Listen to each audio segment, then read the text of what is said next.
Carmichael Dave Show. He's on the microphone when he's not on the microphone. He's playing a song, and when he's not playing a song, he's on the microphone, and then boom. With Jason Rpss. No, he didn't.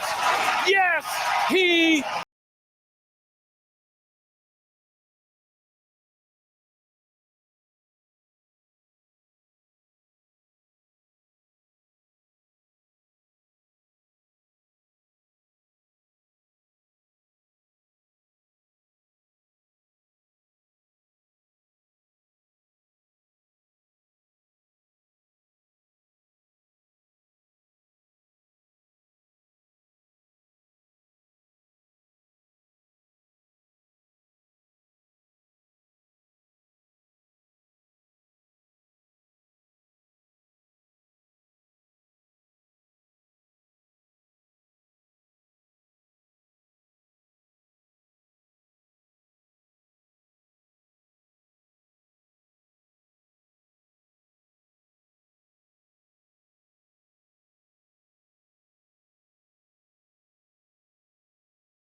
Is my fault. It's my fault as your parent, because obviously the conversations we're having and the consequences that I'm providing are not enough of a deterrent to make not doing the thing a priority to you. So I apologize, and I need to step up what I'm doing.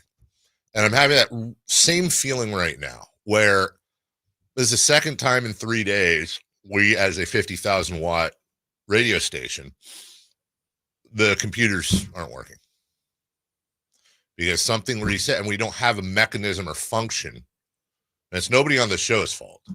I don't even know if it's anybody's fault, but there's no mechanism to fix the computers. And it's like asking someone to, it's like asking us to drive a car with,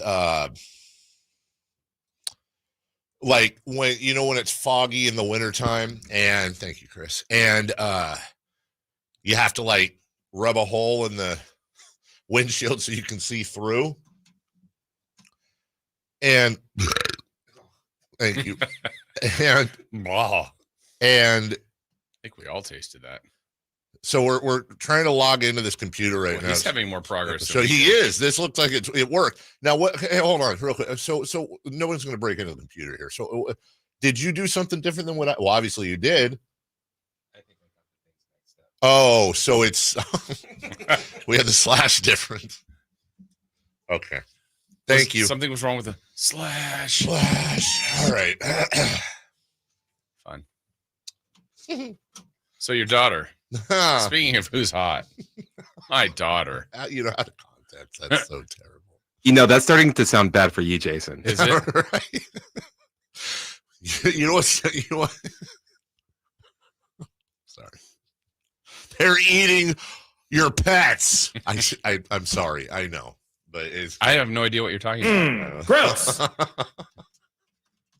That was about the time I'm like, okay, I'm done with this. Oh, are you kidding No, me? that's when I was starting. That's where I sat up and grabbed the popcorn. I was like, let's go. Thank you, Chris. That I was there's a video, there's a couple videos out there of it's a French bulldog named Walter, and I follow them. And because Walter is very vocal and he throws tantrums and he gets started, like literally it'll be something where like if they go to the pet park and it's closed, there's a video where they go to the pet park and it's closed. And you hear the lady who owns Walter, she's like, Walter, calm down. It's fine. And you hear him go, and then he just loses his absolute mind. And I feel like that's where I was right there. Are you sure he's just not struggling to breathe? I don't care about you struggling.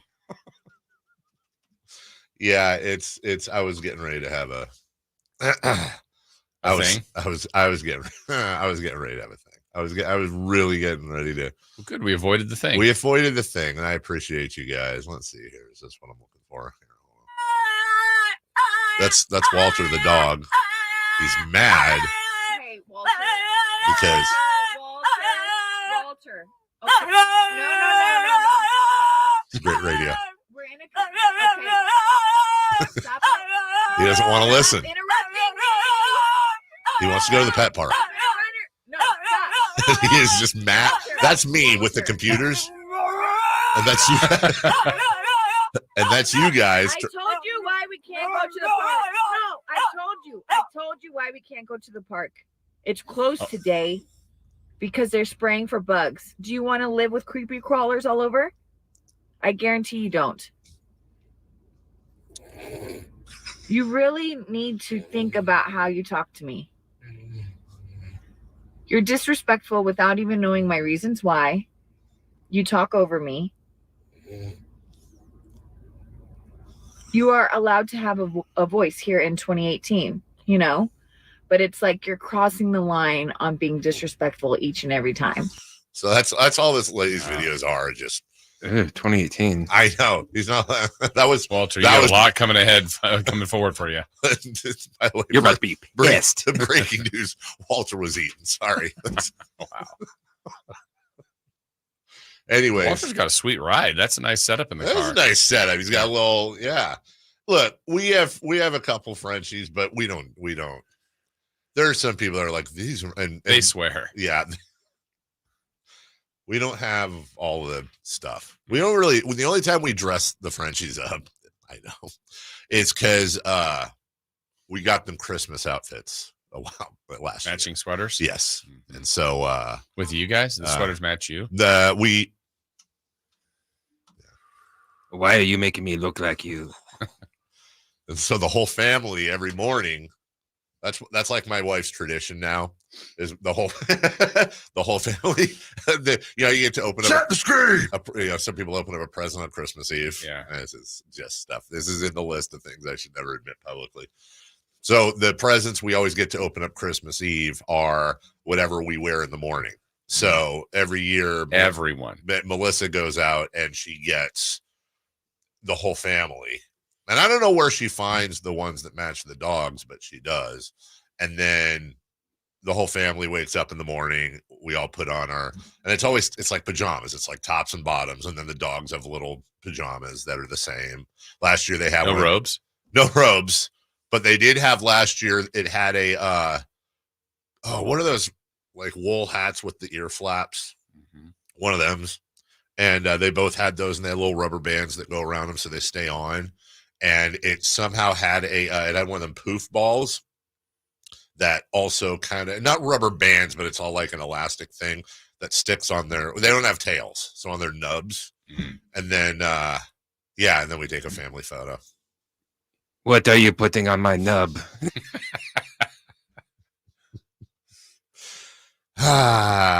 Once a new dog comes in here, it's going to be anarchy.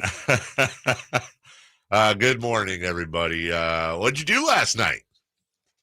I watched the TV. Me too. Chris, what did you do? Listen to some music, burn some incense. What'd you do? I was getting stuff set up for Saturday. That's right. Chris Palooza. It's happening this Saturday. Are you excited? I am. Uh-huh. Mm-hmm. You'd be able to make it there, Jason? I'm trying. I'm efforting. Really? Yeah. Okay. It's not in my calendar like you. So you have to. Yeah. I'm efforting. It's just one of those things where if I give you crap as to why you might miss it, I'm going to feel guilty when you tell me. No, I mean, it's not a secret. What is it?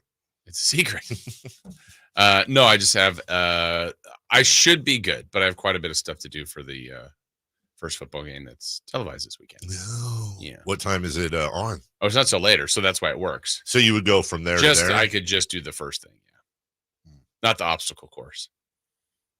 What? Or the physical challenge. Yeah. I'm gonna double dare.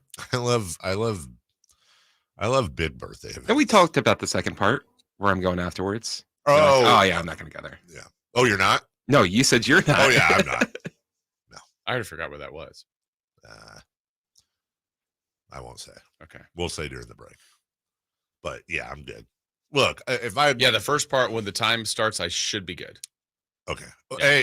Hey, what time's the thing I'm going? What time is it? Noon. 12 is like food. Okay, perfect. Okay, I just remember for a second. I got to do the Republic game Saturday. So, but that should be totally fine. Oh yeah. Okay. Anything else? Let's turn this segment into complaining about computers, French bulldogs throwing fits, Christmas outfits, and getting our plans together for the weekend. So you just watched TV? I did. I watched TV and I watched TV. The kids were with my sister, so it was Melissa and me watching TV. Set the screen. Set the screen. Oh, she had her first game yesterday. She coached her first afternoon solo. or night. It was early evening. It was like started at like 4, went to 6 and all that. Her first solo coaching gig. Last night. So. That feels a little early. I think they do it so the kids could do homework or whatever. No, I mean, like early in the year. Oh, well, they're all weird. Because like soccer's going right now, but I think in most cases it's winter that it does happen or spring. I don't know. I don't know. It's some charter school thing. I have no idea. How'd she do? She did great. Yeah. Yeah. She had fun and she tried her best. 36-12. That's good. Yeah. Any part of you think it was? Wait, the other team had 36. Oh, okay, gotcha. Any part of me think what? It was the coaching? Mm-hmm. Wait, when are we breaking that down? Yeah, that's gonna be at 8:45. By the way, 36-12. The good news is that the line was the other team minus 25.5. So they covered the spread. Easily, they covered the spread, which is great. Yeah. Proper timeouts were utilized. I think so. Yeah. Proper timeouts. They need some portal kids. I think they're problem is the other team had a lot of NIL players. And I think she lost like 4 of her upperclassmen because they had to go. Okay, I'm going to say this, and you're going to think I'm joking, and I'm not trying to make a joke. I'm on my kids. This is a fact. Apparently, she found out like 2 days ago that 4 of the best players can't play because 2 nights a week because they're English as second language players, and they have to go to English school 2 nights a week or 2 days a week, which happens to be when they play games. That was the big sports news yesterday. So she had to scramble the last minute to fill the holes. Stick to sports. Things happen. It's like my son's basketball where this is a regular thing. Hey, what are we doing this weekend? I don't know. Mason might have a game. Well, it's Wednesday though. Is he going to have a game? We usually find out Friday. Friday for what? If he has a game Saturday. And by the way, I know the coach listens. Schedule ever. I know the coach listens to the show sometimes, and I've talked to him before. He's a good guy, and I've actually like, bro, we have to know. Yeah. There's no way you're finding out if there's a game on Friday. Like we have to know if there. I would be fine with at least a week's notice, but the problem is we make plans. Oh, Mason has a game Saturday. Cancel, and then we make plans with somebody, and those plans get screwed up. It's like we gotta have at least a week's notice. You can't be finding out Friday if there's and where it's at.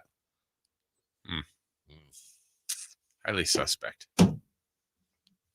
This is ear. So if you put a B in front of it, it's ear. That's the thing. Like, if you ever wanted to, like, look, all them contraception companies and stuff, they're getting it all wrong. All you should do is just run commercials with guys like me talking about this stuff. That is, you want to promote birth control. That's how you do it. You're like, hey, you want to bring something in that is a constant taker, costs a ton of money, is absolutely going to readjust your life, rarely says thank you, doesn't keep their room clean, and within 14, 15 years, you're an ATM and an Uber. Well, this is for you, or do you want to avoid that? That, to me. Is that the kids or the dogs? Yeah. Hey, at least the dogs, when I come home every day, Gus is, doing his thing. He's like just real excited. His ears go flat back. He's just super happy. Nacho, her move is she does 360 spins. Just Gracie's move is poop everywhere. I'm glad you reminded me of that. Gracie's move is she goes and grabs anything to put in her mouth, her bone, her toy, a video game cartridge, and because she has to chew, and she chews in excitement. I wish the kids, maybe not, I don't need the chewing, but I wish the kids would be that excited when we come home. They just want to greet us. By the way, Jason, this won't work on the air, but whatever. So what I found yesterday, Gracie got into the cabinet, pulled out the plastic Tupperware thing of cereal, somehow chewed the lid off, and was eating what looks to be like Raisin Bran when I got home. And then yesterday, Those aren't raisins. This psychotic dog, and then we'll go to break, got into the downstairs bathroom, pulled the garbage thing out because somebody left the stinking bathroom. All the doors are supposed to be closed. Pulls all the garbage out. This is me taking a phone call for 5 minutes outside. I come back in. The entire garbage is spread all over the place. And I'll leave you with this. Take a guess as to what I had to pull out of Gracie's mouth and throw away. Hint, it is 100% the worst thing you can imagine. You don't want to know. And I did literally almost throw up. I'm not going to guess. I wouldn't guess either. I would like to remind everybody with no context whatsoever, I share a house with two women. We'll take a break. When we come back, leading off, Christian McCaffrey, Adam Silver, and the Oakland A's next. You never know what you might hear when listening to a Sacramento Kings game. Out of Keegan, going for another triple. Man, is he feeling it. Keegan, can he do it? Yes, there's number 11, Keegan Murray. Keegan steps back. He just knocked down his 12th three-pointer, a Kings franchise record. He's got 45 points. Never miss a moment of Sacramento Kings basketball with Sacktown Sports and the Sacktown Sports app. Ooh, ma. What was that? That is business phone bliss with the Ooma Cloud phone system. It handles all our voice, video, and messaging needs. You sound very calm. I am. Ooma has everything I need to run my business more efficiently, like virtual receptionist, call routing, and video conferencing. And it starts at just $19.95 per month per user, plus taxes and fees. Ooma. Nice. Find your business comm at ooma.com/radio. Tired of ads interrupting your favorite news podcasts? Good news. Ad-free listening on Amazon Music is included with your Prime membership. Stay up to date on everything newsworthy with podcasts like The Daily, Up First, and 5 Things Uninterrupted at amazon.com/ad-free. Just head to amazon.com/ad-free to catch up on the latest episodes without the ads. It's the home opener for the Sacramento State Hornets this Saturday. 6 p.m. kickoff versus Nichols. Get your tickets at hornetsports.com. Let's do it. Leading off, the 3 top stories in the morning. Huge news. This is very important. Here's cut number 1. I believe that if it was a playoff game, you would have played. But when it's not just the calf, it's the Achilles, and the Achilles is tendonitis, and that stuff comes and goes. And when it is acting up, something you got to be very careful about. Christian's very diligent about that stuff. And if it was a playoff game, he made it very clear to me he believed he could go. But when you hear that type of stuff and it's not a playoff game and it's week 1, and especially when you're dealing with the lower extremities like that, it was a tough decision. But hearing all the words and stuff, in the long run, it made it easy. Yay. All right. Well, by the way, Emil Fragoso passed on Christian McCaffrey. What did he know? What did he know? That's weird. Our Niners insider. It's interesting. Our 49er insider, who we had on last week, had the first pick in the Sacktown Sports draft. And even though Christian McCaffrey was the consensus pick, Jason. Yeah. And even though Emil Fragoso is our Niner insider, he passed on him and took Breece Hall. Is that correct? Yeah. Then it turns out that Christian McCaffrey did not play in week 1 and has what doctors call Achilles tendonitis. Also, other people call it that too. Yeah. What did Emil know? When did he know it? And is the NFL going to investigate? Yeah. Should we have a redraft? Should there be a redraft because Emil had insider information that he did not share? Yeah. Also, they're eating our pets. Chris McCaffrey has the Achilles tendonitis. And yeah, that's not great. And we'll talk about this a bit today. It does bring up the whole, well, they beat the Jets pretty handily. Jordan Mason had a great game. Maybe, just maybe, their next game's against the Vikings. Do you basically sit Christian McCaffrey until he's either 100%, which I don't know if you can get to 100% right going into a season with a situation like that, or do you just sit him until they lose? Do you just keep going with and give him all the rest you can? Because truthfully, if it's a choice, I mean, I know it's not binary. And I know that there's no guarantee of either of these, but let's say if they played Christian McCaffrey, they're 12-5, he's going to be hobbling all year and he's going to be 80%, 70% in the playoffs versus they go 10-7, 11-6 with Christian McCaffrey on the bench. And then they bring him out late in the season. Is it a mileage thing? Because I'd rather, as long as they're in the playoffs, I don't care what their seed is. As long as I'd rather him be good to go 100%. It's not about the regular season other than positioning. This is a team that's trying to win a Super Bowl. So are you increasing your chances at winning a Super Bowl by resting him indefinitely? Just give him all the time off. Yeah. I mean, based on that cut by Kyle Shanahan, it did sound like he could have gone. Yeah, if it was a playoff game. And yeah. But what I heard there, you heard the same thing. Here's where it worried me is, well, if it was a playoff game, could he go? In part because there was a very finite amount of games left, right, and he only has so much mileage in that thing. If this is, again, if I were Kyle Shanahan, I'd be sitting, and by the way, I'm sure they have, but the questions I would like to know is this something that can, and again, super ignorant of me, I don't know, I'm just asking the questions. Is this something that could lead to an Achilles tear? Is this a precursor to something like that could finish his season? Is this something that needs surgery? Is this something that rest will take care of? And most importantly, is this something that gets exacerbated the more wear and tear happens? Right. And if that's the answer, then you got to sit him. I don't want Christian McCaffrey kicking ass for the next 7 games and then pop. Right. I don't want that at all. That's a bad move. That's bad news bears. Yeah, I think that's one where talking to the athletic training staff is getting as much knowledge as possible. And then you make the best informed decision. But the good thing is Mason ran great. I think they got a good line. I think they got a good team regardless.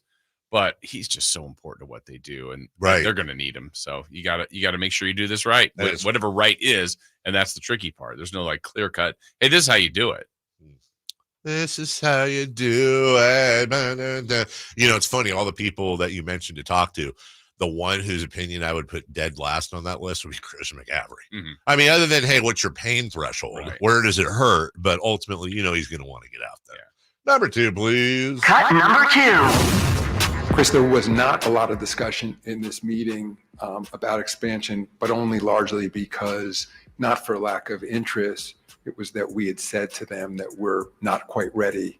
And I appreciate your pointing out that it's kind of not quite, it might technically, is it fall yet? I don't know, maybe not yet, but it's feeling a little bit chillier in New York. So we're getting close to fall, but that it was something that we told our board we plan to address this season. We're not quite ready yet, but I think that there's certainly interest in the process. And I think that we're not there yet in terms of having made any specific decisions about markets, or even frankly to expand. I mean, I know I've said this before. I think over time organizations should grow. It is appropriate, but it gets a bit complicated in terms of selling equity in the league, what that means for the existing television relationships, et cetera. And what we've told interested parties is, thank you for your interest. We'll be back to you. And that's certainly the case in Seattle as well.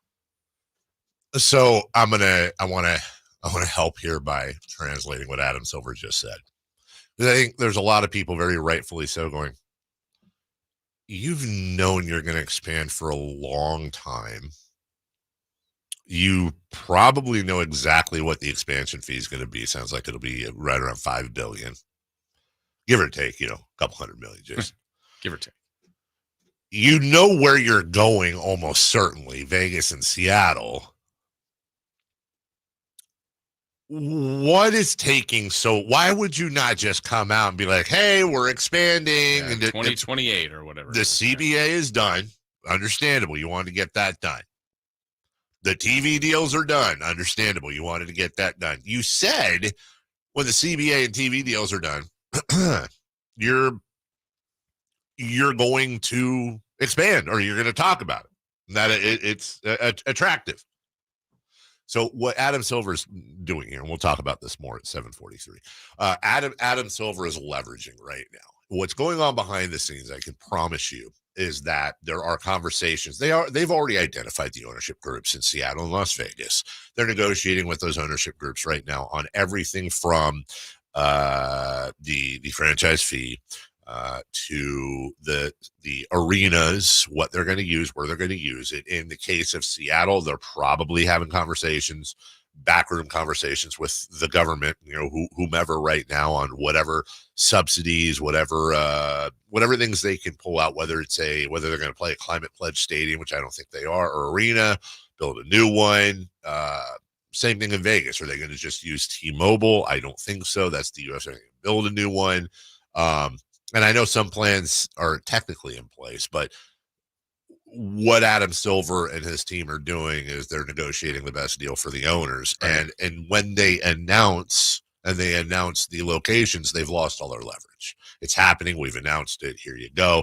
They're not going to want to pull it back. So I don't fall for the whole, well, we just haven't really talked. Set up the committee. Yeah. Blue ribbon committee. Number 3, please. Cut number 3.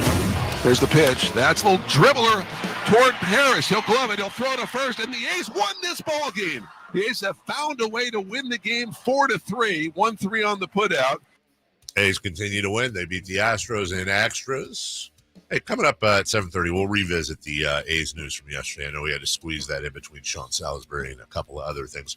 We'll revisit that news. It kind of exploded a little bit yesterday with the B getting involved, a lot of other places getting involved, and a lot of things coming out of the woodwork conversation-wise. So we'll get into that. And, if you missed it, just the announcement that basically postseason games, if the A's were to make it next year or any of the years after in Sacramento, are not guaranteed to be in Sacramento, and what that means as well, and perhaps why they're doing that. We'll take a break. Hey, when we come back, safe or out? Just boom, let's go right away with the A's, the Phillies, and probably a third question that I have not written in for some reason. I don't know why. So I will, during the break, come up with a third safe or out question, and we'll do that next. You never know what you might hear when listening to a Sacramento Kings game. Out of Keegan, going for another triple. Man, is he feeling it. Keegan, can he do it? Yes, there's number 11, Keegan Murray. Keegan steps back. He just knocked down his 12th three-pointer, a Kings franchise record. He's got 45 points. Never miss a moment of Sacramento Kings basketball with Sacktown Sports and the Sacktown Sports app. As a mom, I'd do anything to keep my child out of physical pain. Dr. Pamela Maida is a board-certified orthopedic surgeon. As a doctor, I know that growth spurts can cause pain in my child's feet, and that can affect their legs and back too. Good Feet Youth Arch supports are designed to alleviate, even eliminate common pain. Investing in youth arch supports for your child or team is one of the best decisions you can make. Come to the Good Feet store now for a free fitting and test walk. Northern California, Saturday, September 21st at the venue at Thunder Valley with Thunder Showdown, featuring the undefeated 12th-ranked welterweight in the world, Amari Jones. Plus, Alan Sanchez versus Sal Briseno, and 8 more exciting undercard fights with Maribel Guerrero, Blake McKernan, Gabriel Garcia, Anthony Hernandez, Ruben Torres, Alexander Espinoza, and more. Don't miss the Thunder Showdown, September 21st at Thunder Valley. Get tickets now at Ticketmaster.com. Play card subject to change. Mom, meet Sarah. From first-time Nana moments. Yeah, welcome to Flight 101. To annual girls trip moments. Your can't-miss moments are worth protecting against RSV. If you're 75 or older or 60 plus with a chronic condition like asthma, COPD, heart disease, or severe diabetes, you're at higher risk of landing in the hospital from RSV. And there are no prescription RSV treatments. Check eligibility and schedule your RSV vaccine at vaxassist.com. So where should we go next? Sponsored by Pfizer. Lowe's knows it's easier to make the right calls when you have the right team. That's why our Lowe's Red Vest associates can help with game time decisions. Plus, use in-store mode on the Lowe's app to find what you need. Under pressure at home and want it soon? Order online by 2 p.m. to get it same day. Same day valid on eligible in-stock items and select zip codes only, subject to driver availability. Fees vary based on purchase. Exclusions and more terms apply. See Lowe's.com/same-day delivery for details. What sets Ashton & Price apart from other injury law firms? I'll tell you. From beginning to end, all important legal decisions are made directly between our clients and their experienced local attorney. A gate agent flying the plane, the receptionist performing surgery, not a chance. There's simply no substitute for the unique power of the direct attorney-client relationship offered by Ashton & Price. And there's never a fee until we win, and between you and me, we win a lot. Remember, for the best advice, don't think twice. Call Ashton & Price. Sacramento, Dirk Bentley's coming to town. Getting drunk on a plane. For his only show in California this year, Saturday, September 28th at Heart Health Park for Country in the Park 2. What was I thinking? And he's bringing some friends. Parmalee. Close your eyes for this. Tyler Rich. Different. Dasha. And more. Saturday, September 28th at Heart Health Park. Get your tickets today before they're sold out at CITPFest.com. Brought to you by the California Army National Guard and Red's Pizzeria and Tap House. What's going on? We're talking to Chad Hoblet, a Hoblet Dodge Chrysler Jeep Ram in Woodland. What's happening for Ram Power Days? Well, 2024 is almost over, so we figured we'd get a head start with big savings on brand new 2025 Ram 1500s. Right now, you can save up to $15,000 off MSRP on the brand new and very nicely updated 2025 Ram 1500s, starting as low as $37,780. I want to make sure I heard you right. You said 2025, as in next year's models, and you're already giving $15,000 off? You heard that right. Plus, with all the upgrades Ram has made on the 1500s, this is the best Ram yet. Test drive the best Ram truck yet at the Hoblet Ram Truck Center. See our whole inventory at HobletDodge.com. Unbeatable prices, unbeatable selection, nobody beats Hoblet, period. 15,000 total net savings after 10,500 factory rebates and 4,500 dealer discounts. Rebates include 3,000 in Hoblet Select inventory coupons and 2,000 Hoblet trade-in assistant coupons. Must have qualifying trade-in. At least 5 of this net savings. Coupons only available while supplies last. See dealer for details. All guests come to you from the Folsom Lake Honda Hotline. Folsom Lake Honda, your one-stop Honda shop.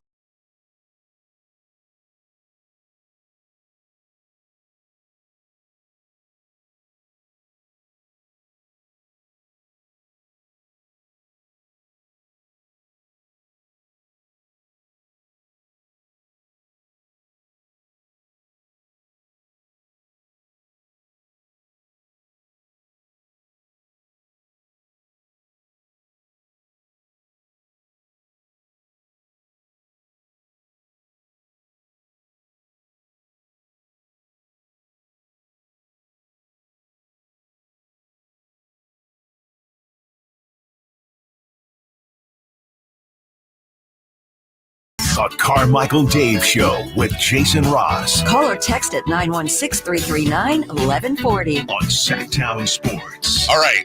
I for some reason didn't write a third question for Safer Outs during the break. I won't say I have it completed. I have the concept of a question ready to go. So Safer Out, start it right now, please. Safe or out? Safe or out? It's time to go around baseball. 3 pitches, 3 swings. It's safe or out on the Carmichael Dave Show with Jason Rpss. All right. Coming up next, Go to Shredville. Oh, yeah. Tim Plough, Coach Tim Plough, the UC Davis Aggies. That's his name. That name again is Tim Plough. Tim Plough. Plough. Going to join us. Did you say Plough? Are you saying Plough? Wow. Plough. I do not like your face. Just want to punch it. He will join us next. I'm excited. Always excited. Coach Tim's great. In the meantime, Safer Out, Christopher Law, question 1. With yesterday's news about the A's potential postseason games, Safer Out. Doesn't matter because they'll suck anyways. I saw this. Yeah, I saw this as a common. Well, I wouldn't say common, but I did see more than a handful of responses. Like, well, who cares? And look, of course, I don't think all odds are in favor of them making the wild card or playoffs next year. And by the way, I think they'd have to, again, depending on the record, but they'd have to advance or be a higher seed because there's a possibility they could make the wild card and not have a home game anyways. But they're pretty damn fantastic in the second half of the season. They've got a nice young core. It's not out of the realm of possibility at all. It's not like they're the White Sox talking about this. And also, again, to me, which is why I say out, it's the spirit. It's the broadcasting of what's to come and the fact that you're not letting Sacramento in the name. You're now perhaps not going to allow for games to be hosted here or what are called Jewel events. By the way, that also includes an all-star game, apparently. Also possible Jewel concert. Yes. Who will save your soul? I don't know. Jewel. It's the spirit of the thing, and it's getting catfisher as usual. Yeah. Plus, the other part of it is, I mean, I think if we're just looking at next year, this is 3 years, potentially 4. I mean, to predict how any team's success will be over that window, I mean, the A's, I think within the last 4 years, yeah, I think they were a wild card team. Also, let's pretend that the idea of having a baseball team is to win baseball games and win playoff games and hopefully win a championship. How does going to a different stadium for your playoff game help your team? You mean how does leaving a stadium that you've been playing at all year, you understand the nooks and crannies of it? I mean, maybe there's turf. I don't know. Maybe it's a very unique layout, and you also give up your home field advantage, not just on the field, but also fan-wise, perhaps, by doing that. If the goal is to win a title, I don't know. It's weird. Question 2, please. The Phillies emptied their benches yesterday when Nick Castellanos got a hit. Safer out. Baseball fights are the best of the big 3 sports. All right, so to be clear, they all suck, and hockeys are the best, but it's safe. Every once in a while, there's a really good basketball fight. Football fights are kind of dumb because you're hitting helmets usually. And it's like, not smart. Yeah.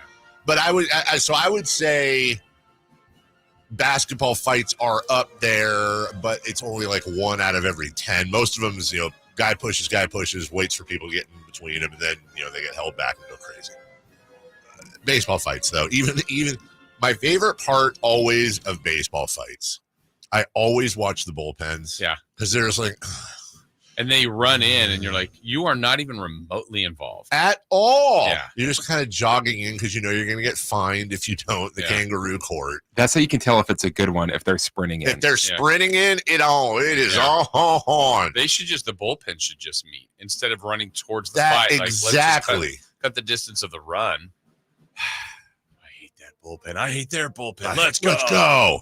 Mascots are getting into it. Kept your head on a swivel. Everyone's playing rock, paper, scissors to see who wins. All right, I'll read question 3 here. Okay. All right, say 4 out. Question 3.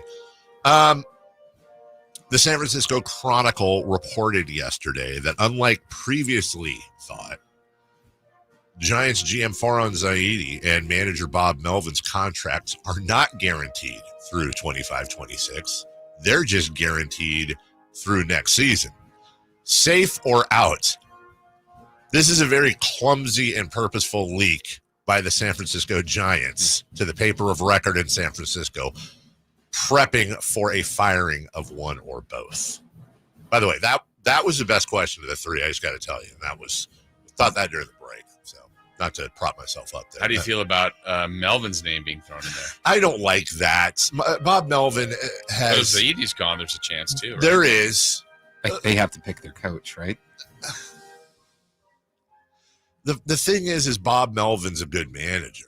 Bob Melvin's, I believe, a multi-time manager of the year, at least once, but I think multi-time. And it's kind of like the whole Gabe Kapler firing. I didn't agree with the Gabe Kapler firing last year. I didn't think he was tremendous, but again, a chef's only as good as his ingredients. He was given crap. I think this is a precursor. I hope this is a precursor to them firing Zaidi finally. And you may have a GM come in, give Melvin a year. I want some stability, and then make his move depending on what happens next year. But Zaidi's got to go. And this is no point. We're sitting here. It's so ham-fisted that we're sitting here in September as the season winds down. And shockingly, it comes out in the Chronicle that, their contracts aren't guaranteed for 2 years. It's one. Well, where did that come from? Right. So the fact that it was leaked tells me the Giants are laying the groundwork. It's time. Let's do it. It's beyond. It's a year late. You wasted an entire flipping season. We'll take a quick break here. Jason's going to give us breaking news from Gonzalez Law and inform you of things that are going to be things that are going to happen. You're going to want to stay tuned for that. And then Coach Tim Plough is going to join us right after this. What's the missing piece for the 49ers? Which names will they add during free agency? Whether it's in season or off season, the coverage never stops. Get the latest 49ers news on Sacktown Sports at sacktownsports.com. Hey, with the safe route music in the background. I like it. Let me tell you. That would actually be kind of funny. Yeah. Safe. Out. Yeah.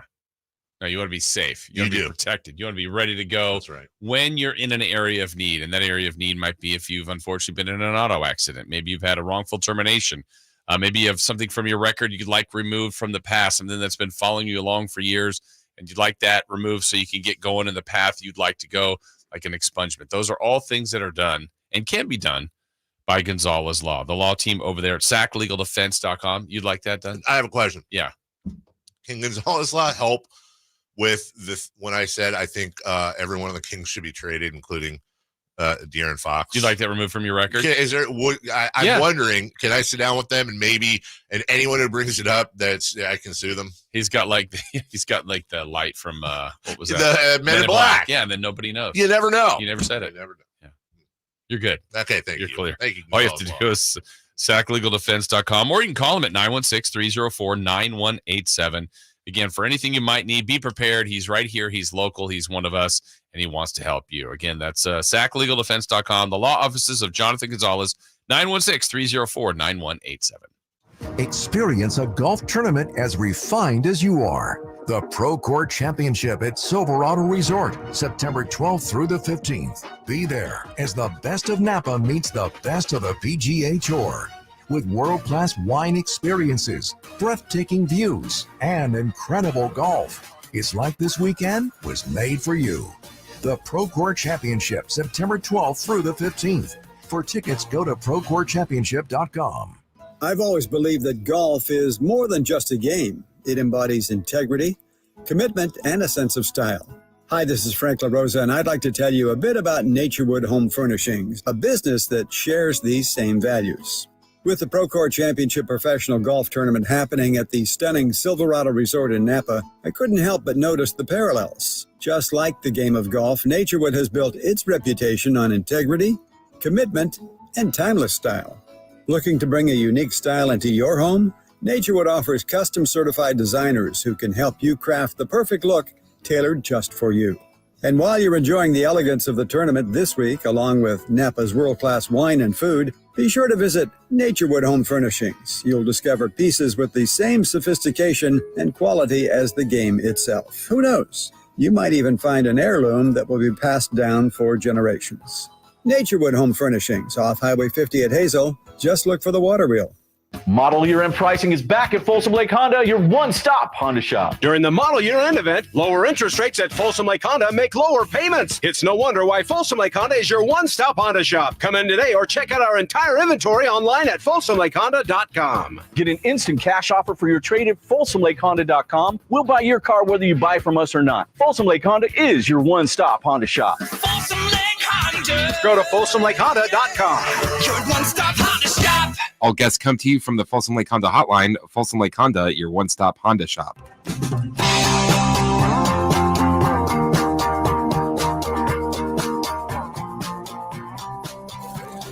you up with the best in local sports. They just make it interesting, you know? It's the Carmichael Dave Show with Jason Rpss On Sacktown Sports.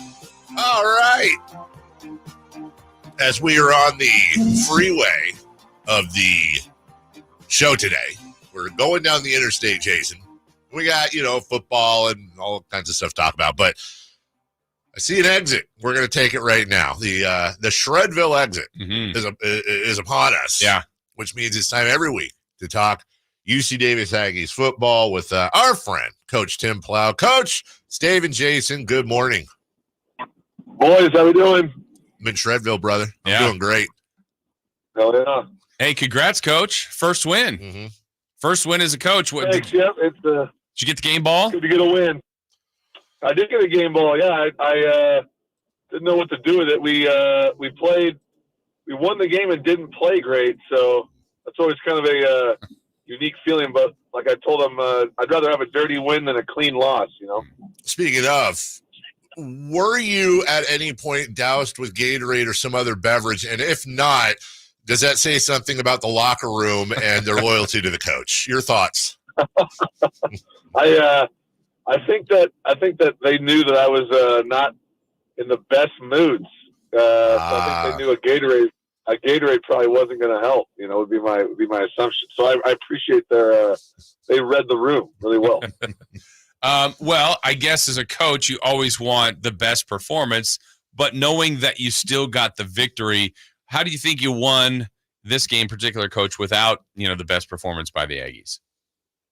Well, I think there's still some things we did really well. I thought offensively, our quarterback played really well. Miles, he threw for over 300 yards and was really efficient. And we were able to get the ball to Land Larison a bunch, and he ran for over 100 yards. And then defensively, we stopped the run. They only had, I think, minus 9 yards rushing. And we, our field goal kicker did a good job making kicks, and we forced some turnovers defensively, which was good. I think the negatives were we just in the red zone offensively we couldn't get touchdowns, so we kicked too many field goals and kept it close. And then defensively we struggled against the pass, and so they got hot late there and kept it close. So some good stuff too that we did. I think that if we can continue doing those things, that's good winning football. Coach, I want to go back as Coach Tim Plough joins us. I want to go back to what you just said about, when I was joking about the Gatorade and you said they kind of knew I wasn't too happy. So, Jason and I, who've never coached anything before really, if you lose, you go in the locker room, you're like, guys, come on, you suck. Let's do better. And you win. And it's like, hey, everybody, you're awesome. Let's go. High fives and 1, 2, 3 break and all that stuff like you see in the movies. But I've seen this in great coaches before. It seems like there is a psychology to when they think you're going to hammer them, you build them up. And when they think you're going to overpraise them and it's happy, happy joy, that's maybe when you nitpick a little bit more and go for what didn't happen. As a new coach, but somebody who's been around coaching for a long time, am I overthinking it, or is there a bit of a psychology to that for you? No, I think you hit it right on the head. I think the important thing is it's really about how well we play, and we've tried to make that message pretty consistent from when I got here. But I learned that, from the guys that coached here, from Bob Biggs and from Jim Soker and those guys. Like, it's really just about how well we play, and if our performance isn't positive, then at the end of the day, I really don't look at the result of the game, because I just want them to play their best, and they know that. That's very clear. So I think, there's going to be times where we play really well and maybe lose, and there's going to be times where we don't play great and win. And I just want the message to be consistent, and that it's about how well we play way more than any result that we could, look at. Coach, at the end, the game seemingly was in hand. You're scoring more, like you said, you're getting maybe more field goals than you wanted instead of touchdowns, but now you're tested. I mean, they've got the ball. They get a fourth down. Commerce is driving with just a one-possession game. You then get the pick six and basically, end the game. But what kind of value do you think that has early in the season, getting tested and having to come up with finding a way to get the W? Yeah, I think that is important. And we did talk about that as a team, and that, hey, at the end of the day, you found a way to win the game, and you found a way to win at home. And, if you want to be a great team, you got to win your home games.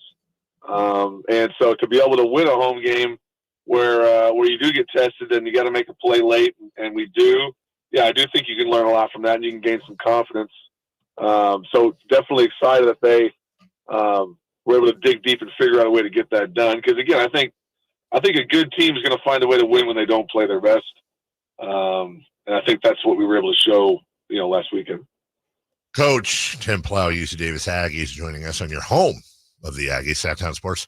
Coach, I don't want to read too much into this, but I was looking at the schedule, and I noticed you have Southern Utah coming up in Utah. By the way, I don't know if you know this, I hate Southern Utah. I hate them so much, so I hope you beat their ass. So you have back-to-back Southern Utah and then home Utah Tech. And then I started looking, I went, wait a minute. They're at Cal, home last week, at Southern Utah, then you have two home games, then at home, and then the Causeway Classic. I don't know. Is that a good setup for you? I mean, you're alternating home and road pretty much the entire season. You don't have multiple road games in a row. Would you rather have a chunk and get the roadies out of the way, or do you like the fact that you got an alternating schedule basically this year? I like the alternating schedule. I think you're right. I mean, I think anytime, we don't feel like we're not away from home for multiple weeks is important. And, thankfully for us, I think right now we got 4 of the teams in the Big Sky are ranked ahead of us. We play all 4 of them. And, one of them's right across the Causeway.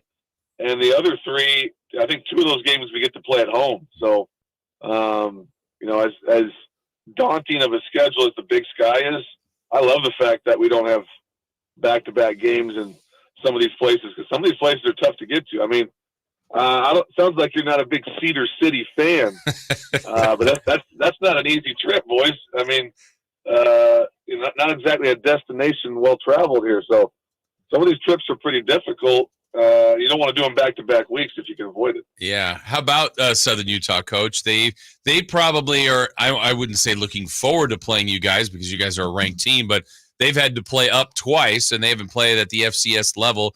What's your thoughts as you prepare for Southern Utah this week? Yeah, they're coming off a big win. They just upset an FBS team and beat UTEP, which is always a big moment for an FCS program. They are extremely physical, extremely well coached. They're going to be a very difficult outfit, especially on the road to hang with. So we're going to need to play a lot better than we played this past weekend. And I expect them to, like you said, be pretty raring to go after getting that win last week. They're going to be riding pretty high. So it's going to take everything we got to go down to Cedar City and figure out a way to get a win down there. Coach, as we wrap up, you do us a favor by coming on each and every week and giving us your time and insight. So I'm trying. I know there's no way to repay that debt, but I'm going to try here. So top 10 things to do in Cedar City. You have the Shakespeare Festival. Don't know if that's going on right now, but maybe take the team. Maybe a little Romeo and Juliet or something. Yeah. The Frontier Homestead State Park Museum. Listen, Coach, you can discover the early industrial history of Cedar City through an extensive horse-drawn wagon collection. That'd be great to have the offensive line on a horse-drawn wagon. Lane Larison would like that. Yeah. He would. And, No doubt, yeah. And then if you want to mix in sightseeing and maybe a good team workout, the Cedar City Aquatic Center, of which ES290@gmail.com says it's very clean with lots to do, including a large slide for older kids. So, maybe I'll send you the link to this. Activities. Activities you can show everybody on the plane. And there's tons of activities for you, Coach, in beautiful Cedar City, Utah. Well, I think, I was trying to figure out something to take my wife out on Friday night, so maybe we'll just go jump in the pool, go on the water slide. And then you could celebrate maybe with a nice bottle of some sort of Utah-based wine from the IG Winery and go sit at the Cedar Breaks National Monument. That sounds romantic. Yeah. There you go. Yeah, I mean, I think she'd be excited about that, right? I mean, we got her out of the house. Kids aren't there. She'll be all right. It's a win. I got to be honest. My wife would love that. Wine and mountains. Yes. Let's go. Yes. All right, Coach. Well, good luck. Kick some ass out there. Go Ags. And, of course, you can hear all that right here on your home of the Aggies, Sacktown Sports with Scotty the Body Marsh on the call. Great trip. Safe trip. And we'll talk to you next week, Coach. I appreciate it, boys. Have a great week. Find some joy. Thank you. I did a game in Cedar City many times, actually, but you actually called me on one of the games. I had posted a picture, and you're like, is that real? Is that really the press box you were broadcasting from? I remember this. That's there? That's in southern Utah. Wow. Yeah. It's an amazing view of, the red mountains in the background. Gorgeous. Yeah. It was probably 10 years ago, I think you called. Maybe I take it back. Yeah. I specifically I was like, remember. Carmichael Dave calling me. Yeah, it was like a Saturday afternoon. Because that picture, I'm like, that's your view? Yeah. I also like, I don't know if it's Montana or Montana State, but one of them. Probably Montana. Yeah. Forget about it. The Coal Creek Trail is a nice walk with family or pets. Careful. You can start at Ann Gardner Park Canyon West or the Canyon East Picnic Parking Zone. So anyone going to Cedar City this weekend, 916-339-1140 on the text line, 1-800-921-1140 if you have questions. Jason Rpss is checking off segments like nothing. 1 hour in the books, 3 to go. Coming up next, Chris McCaffrey, Achilles tendonitis, and who that lost in week 1. And I'm talking about teams that you maybe had expectations for. But who should be the most worried? Think about during the break. We'll expect the answers next. Did you miss any part of our live local shows? Don't worry. You never have to miss them again. Check out SacktownSports.com and search our podcast page and play our shows when you want. The Carmichael Dave Show with Jason Rpss, Stiles and Watkins, and the Drive Guys. Plus, other podcasts like Return of the Empire, Return of the Roar, the Stingers Up podcast, and Golf to Go with Frank LaRosa. They're all available right now on SacktownSports.com. I didn't ask to be thrown in the streets with nowhere to go. I didn't think I'd survive. But I did ask for help, and Covenant House was there for me. 1 in 10 young adults will experience a form of homelessness this year. For these kids who didn't ask to be put in this unthinkable situation, Covenant House is there. Covenant House helped me break the cycle of homelessness in my family. They gave me the love that I needed. Over 2,000 young people will sleep safely in a Covenant House bed tonight. When youth who are experiencing homelessness have a hot meal, a safe place to sleep, medical care, and love, they can overcome heartbreaking challenges and have a brighter future. They just really genuinely just wanted to help me succeed, and I'm succeeding. I'm a speaker, I'm an author. Covenant House really helped me and really helped mold me into the woman I am today. If you or someone you love is asking for help, go to safeplacetosleep.org today. Sacramento weather is brought to you by Folsom Lake Kia. I'm Tamara Berg in the KCRA 3 Weather Center. It is Wednesday. We're looking at mostly sunny skies and a nice and cool start out there for the morning. Into the afternoon, expect to have sunshine, a bit of a breeze as well, with highs peaking in the mid to upper 80s. Get the latest forecast on the KCRA 3 News and the KCRA 3 app.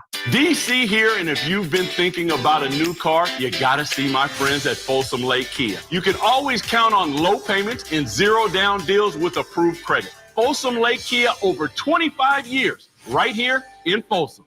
Buying a home is one of the biggest financial decisions you'll ever make. Before you tour a home, The real estate professional you're working with may ask you to sign a buyer's agreement, which describes the services you'll receive, each party's role and responsibilities, and how your agent will be compensated, all of which you'll want to discuss with them up front. So work with an agent who's a realtor. Realtors are members of the National Association of Realtors with a duty to honestly represent you and put your interests above their own, because that's who we are. Have you heard you can listen to your favorite news podcasts ad-free? Good news! With Amazon Music, you have access to the largest catalog of ad-free top podcasts included with your Prime membership. Enjoy shows like The Daily, Up First, and Consider This, available ad-free on Amazon Music. To start listening, download the Amazon Music app for free or go to amazon.com/ad-free. That's amazon.com/ad-free to catch up on the latest episodes without the ads. Finally, an easy way to find home improvement contractors. Just visit subcontractorsunited.com and simplify your search for home services professionals. From cabinets to windows, roofing to plumbing, Subcontractors United is an easy, simple way to find and hire a home improvement contractor. And you never have to give up personal information. So no harassing phone calls like you get from those other websites.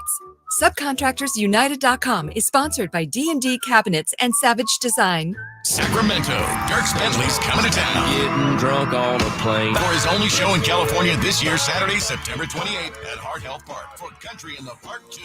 What was I thinking? And he's bringing some friends. Carmichael. I want to close your eyes for this. Tyler Rich. Dasha. Did your boobs stop working? And more. Saturday, September 28th at Heart Health Park. Get your tickets today before they're sold out at CITPfest.com. Brought to you by the California Army National Guard and Red's Pizzeria and Tap House. Golf to Go is brought to you by the Hagen Oaks Golf Super Shop. Here's Frank LaRosa. The word for has been used in golf for centuries, and its origins can be traced to the Middle Ages. According to historians, the word for is derived from the Old English word meaning before or in front of. In those days, the term was used to warn people of incoming arrows during archery practice. Another theory suggests that for has military connections. During the 19th century, artillery officers would yell for to warn their troops of incoming shells. This practice may have carried over to golf. The most popular theory, however, is that for has Scottish roots. In Scotland, forecaddy was used to describe a person who walked ahead of the golfers to spot where their ball landed. The forecaddy would then yell for to warn the golfers if their ball was heading towards another golfer or a spectator. Today, for is used to warn golfers or spectators of an errant shot. Whether it's derived from the Middle Ages, military practice, or Scottish roots, for has become an integral part of the game of golf, and now you know why. That's your Golf to Go. I'm Frank LaRosa. For most of the people that walk in our store, it's been an ongoing, nonstop issue, and they're finally walking into the Good Feet store. Okay, the guy that came into my store last year that has had plantar fasciitis for 30 years. I looked at him, I said, "Are you kidding me? I've been here for 14. Where have you been?" I helped relieve a problem that's plagued him for 30 years. I mean, how do you not go home and talk about that? Come to the Good Feet store now for a free fitting and test walk. It's the home opener for the Sacramento State Hornets this Saturday. 6 p.m. kickoff versus Nichols. Get your tickets at hornetsports.com. KHTKAM HD1 Sacramento, KYMX HD2 Sacramento. From the Power Business Technology Toshiba Studios. This is Sacktown Sports. The Carmichael Dave Show. He's on the microphone when he's not on the microphone. He's playing a song, and when he's not playing a song, he's on the microphone, and then boom. With Jason Rpss. No, he didn't. Yes, he did. Call or text at 916-339-1140. It's the Carmichael Dave Show with Jason Rpss on Sacktown Sports.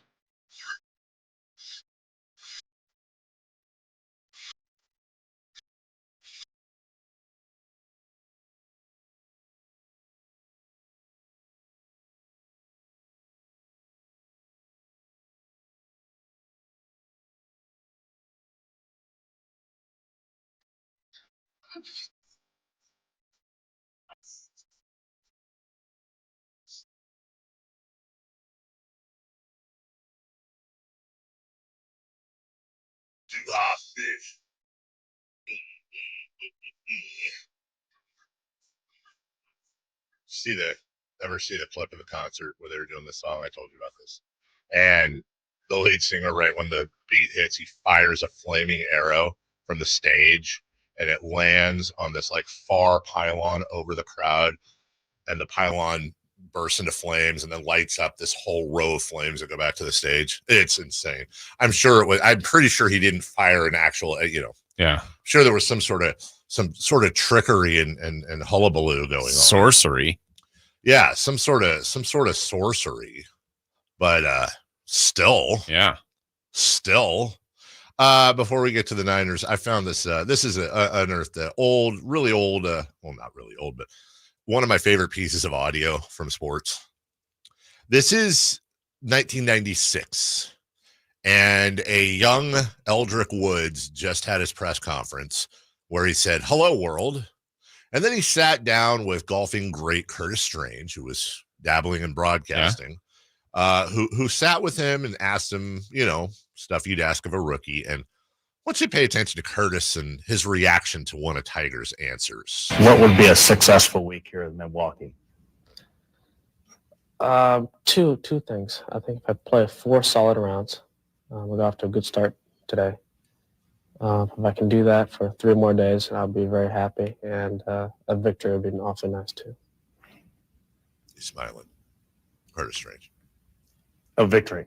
Do you think, to me, that comes off as a little cocky or brash, especially talking to the other guys on tour that have been out here for years and years and years, and certainly an incredible amateur record. But what do you say to those guys? Well, when you come out here, you know what I'm saying, your I first understand. pro tournament, you say, I can win. Oh, I understand that.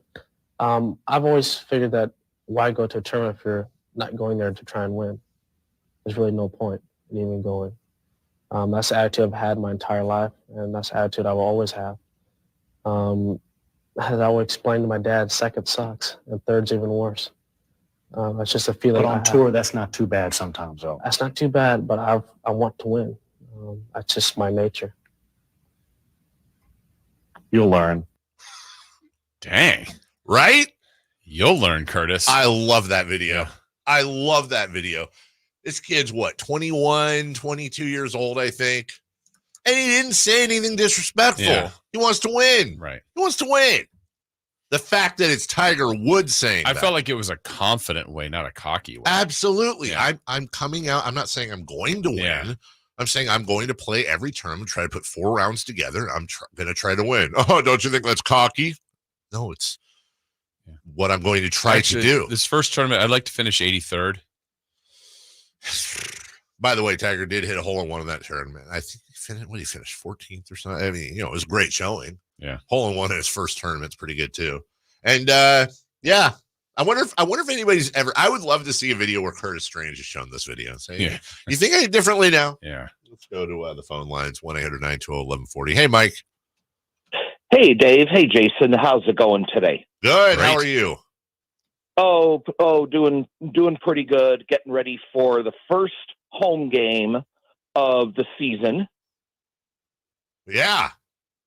Yeah. Because that's going to be one which is in a schedule where the 4 of the first 5, Dave, as you may have seen in our schedule, are on the road. I know. But none. I know. Yeah, that's a little tough when that schedule came out. But what I wanted to talk to you about, just to follow up about the Southern Utah game and the press box. I have practically been to virtually every opposing stadium and in the press box of current and former Big Sky opponents. Yeah. Yeah. Southern Utah is a former Big Sky opponent, no longer in the conference. They went independent in football. Right. Knew that. But yep. Yeah. They have a very tiny press box. It reminds me a lot of that of current member Northern Colorado. Yeah. And the very odd situation we're put in when the trip to Cal Poly is on the schedule, where you have one half of the press box with Cal Poly looks all brand new, and the opposing teams have to go to the opposite stands to get their press box. Well, I hate that. And it's not a nice situation. I agree with you. And by the way, we're getting killed on time here. I got to go just real quick. If you can, Mike, if you don't know the answer, don't worry about it. If I was downtown and I wanted to take a bus to Hornet Stadium, do you have any suggestions? You take the 30 right to the front of the campus, or the number 38 to the University 65th Street station. Yeah. They both begin at the Sacramento Valley station. God bless you, Mike. Thank you. Mike Barbaugh. Now you're ready. 30 or 38. Thinking about that. Yeah. Stingers up, baby. Stingers all the way up. Those press boxes. Yeah. Which is, by the way, where Christian McCaffrey may be watching the next game. I hope not, but he might be. Well, he'll be on the field, but whether he's playing or not. Yeah, that's rough acting there. Is Christian McCaffrey is as Achilles tendonitis. And according to Ian Rappaport, his status for Sunday is very much in the air.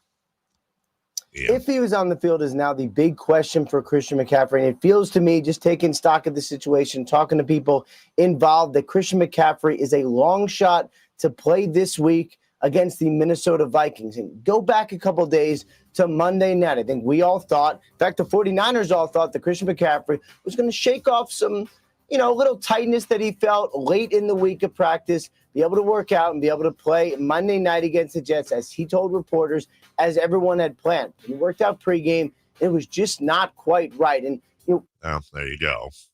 Kyle Shanahan spoke about it briefly at his availability. Christian have some sort of setback on Friday?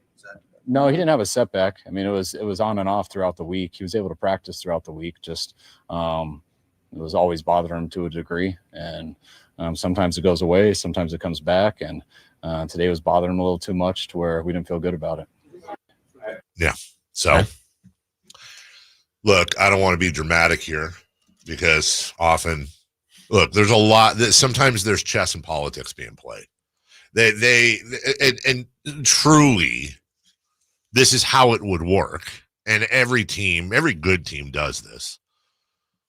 You've got people, by the way, I'm not saying this is happening. I'm saying this is how this would work. Last week, they know McCaffrey's not going to play, but they don't announce that till before the game. Right. So now the Jets and Robert Saleh and their defensive coordinator and everybody, they're prepping for Christian McCaffrey. Of course they are. You put Jordan Mason in, they don't have a lot of tape on Jordan Mason, first off. Secondly, it changes the dynamic of that offense. Mason had, I think, 1 catch for 5 yards. Christian McCaffrey does that every other play. So they're game planning for the wrong game plan. Now, I'm not saying McCaffrey's going to play Sunday. It sure sounds like he's not. However, in this conspiracy world that I absolutely will live in, you have, and there's always degrees of separation. It probably ain't Kyle Shanahan, but you have different folks around the Niners with knowledge of the situation talking to different influencers and leaking out, hey, I don't know, man, doesn't look good for McCaffrey on Sunday. And, Lynch and Shanahan, this is all coordinated thing. The media person then goes, I just got an inside scoop. Then they go public with it. They get a ton of hits, a ton of views. Everybody gets ratings. Everything's great for everyone. The Niners get their message out. The media reports it. The other team then, of course, they're going to have a contingency. And, of course, other teams are also thinking this too. But now they're forced to prep for both a McCaffrey situation and a Jordan Mason situation, right, or perhaps a combined situation, which means they can't prep 100% on anything. They have to prep for 3 contingencies. These are edges that matter in the sport. So I don't know. My point is, don't believe anything.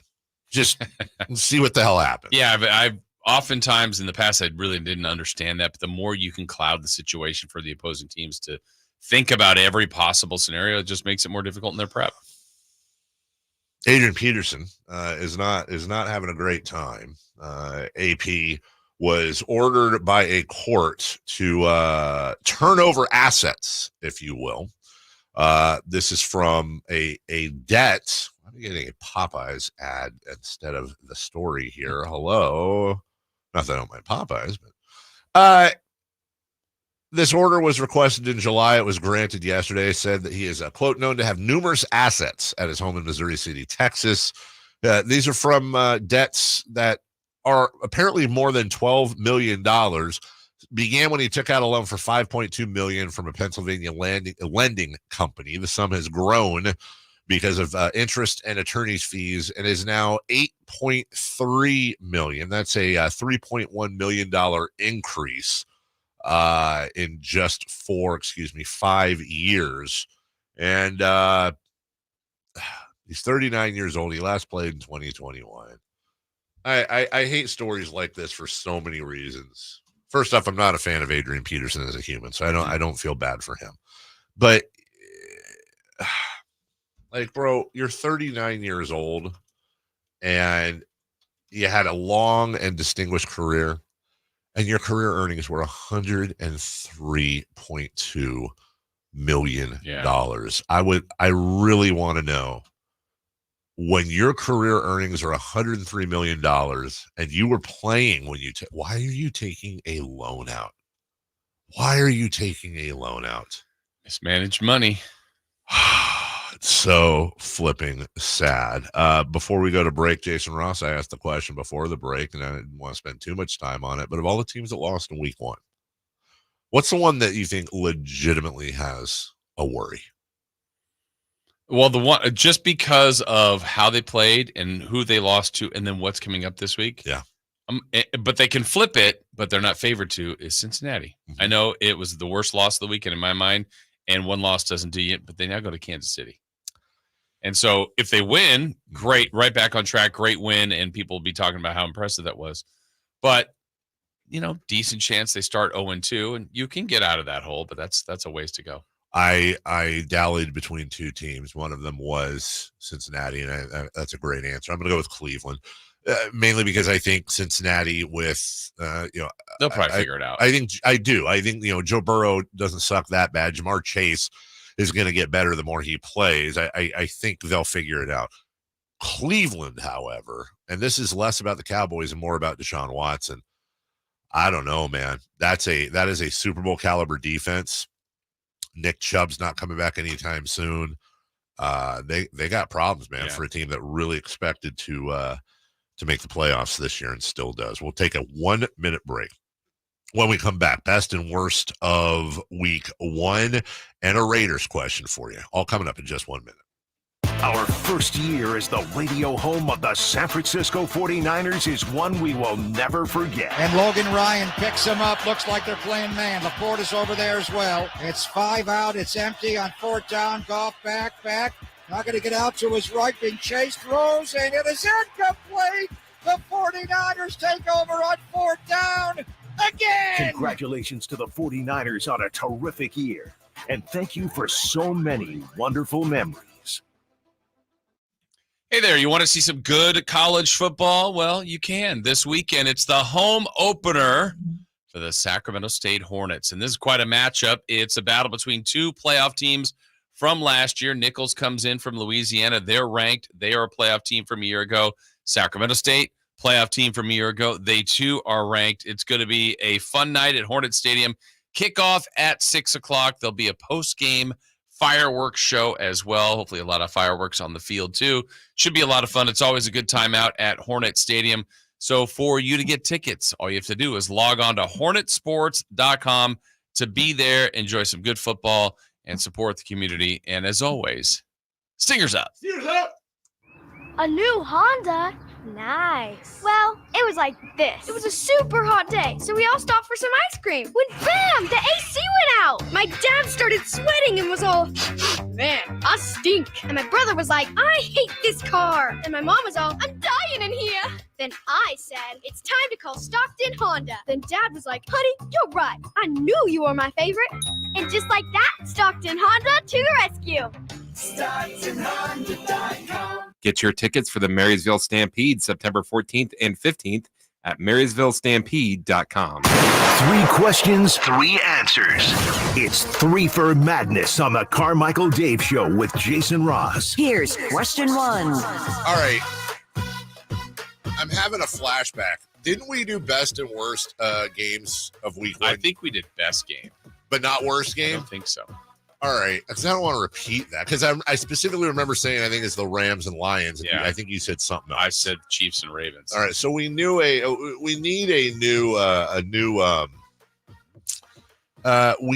new question one. So I'll ask it live right now. Do it live. We'll do it live. I'm coming up right now.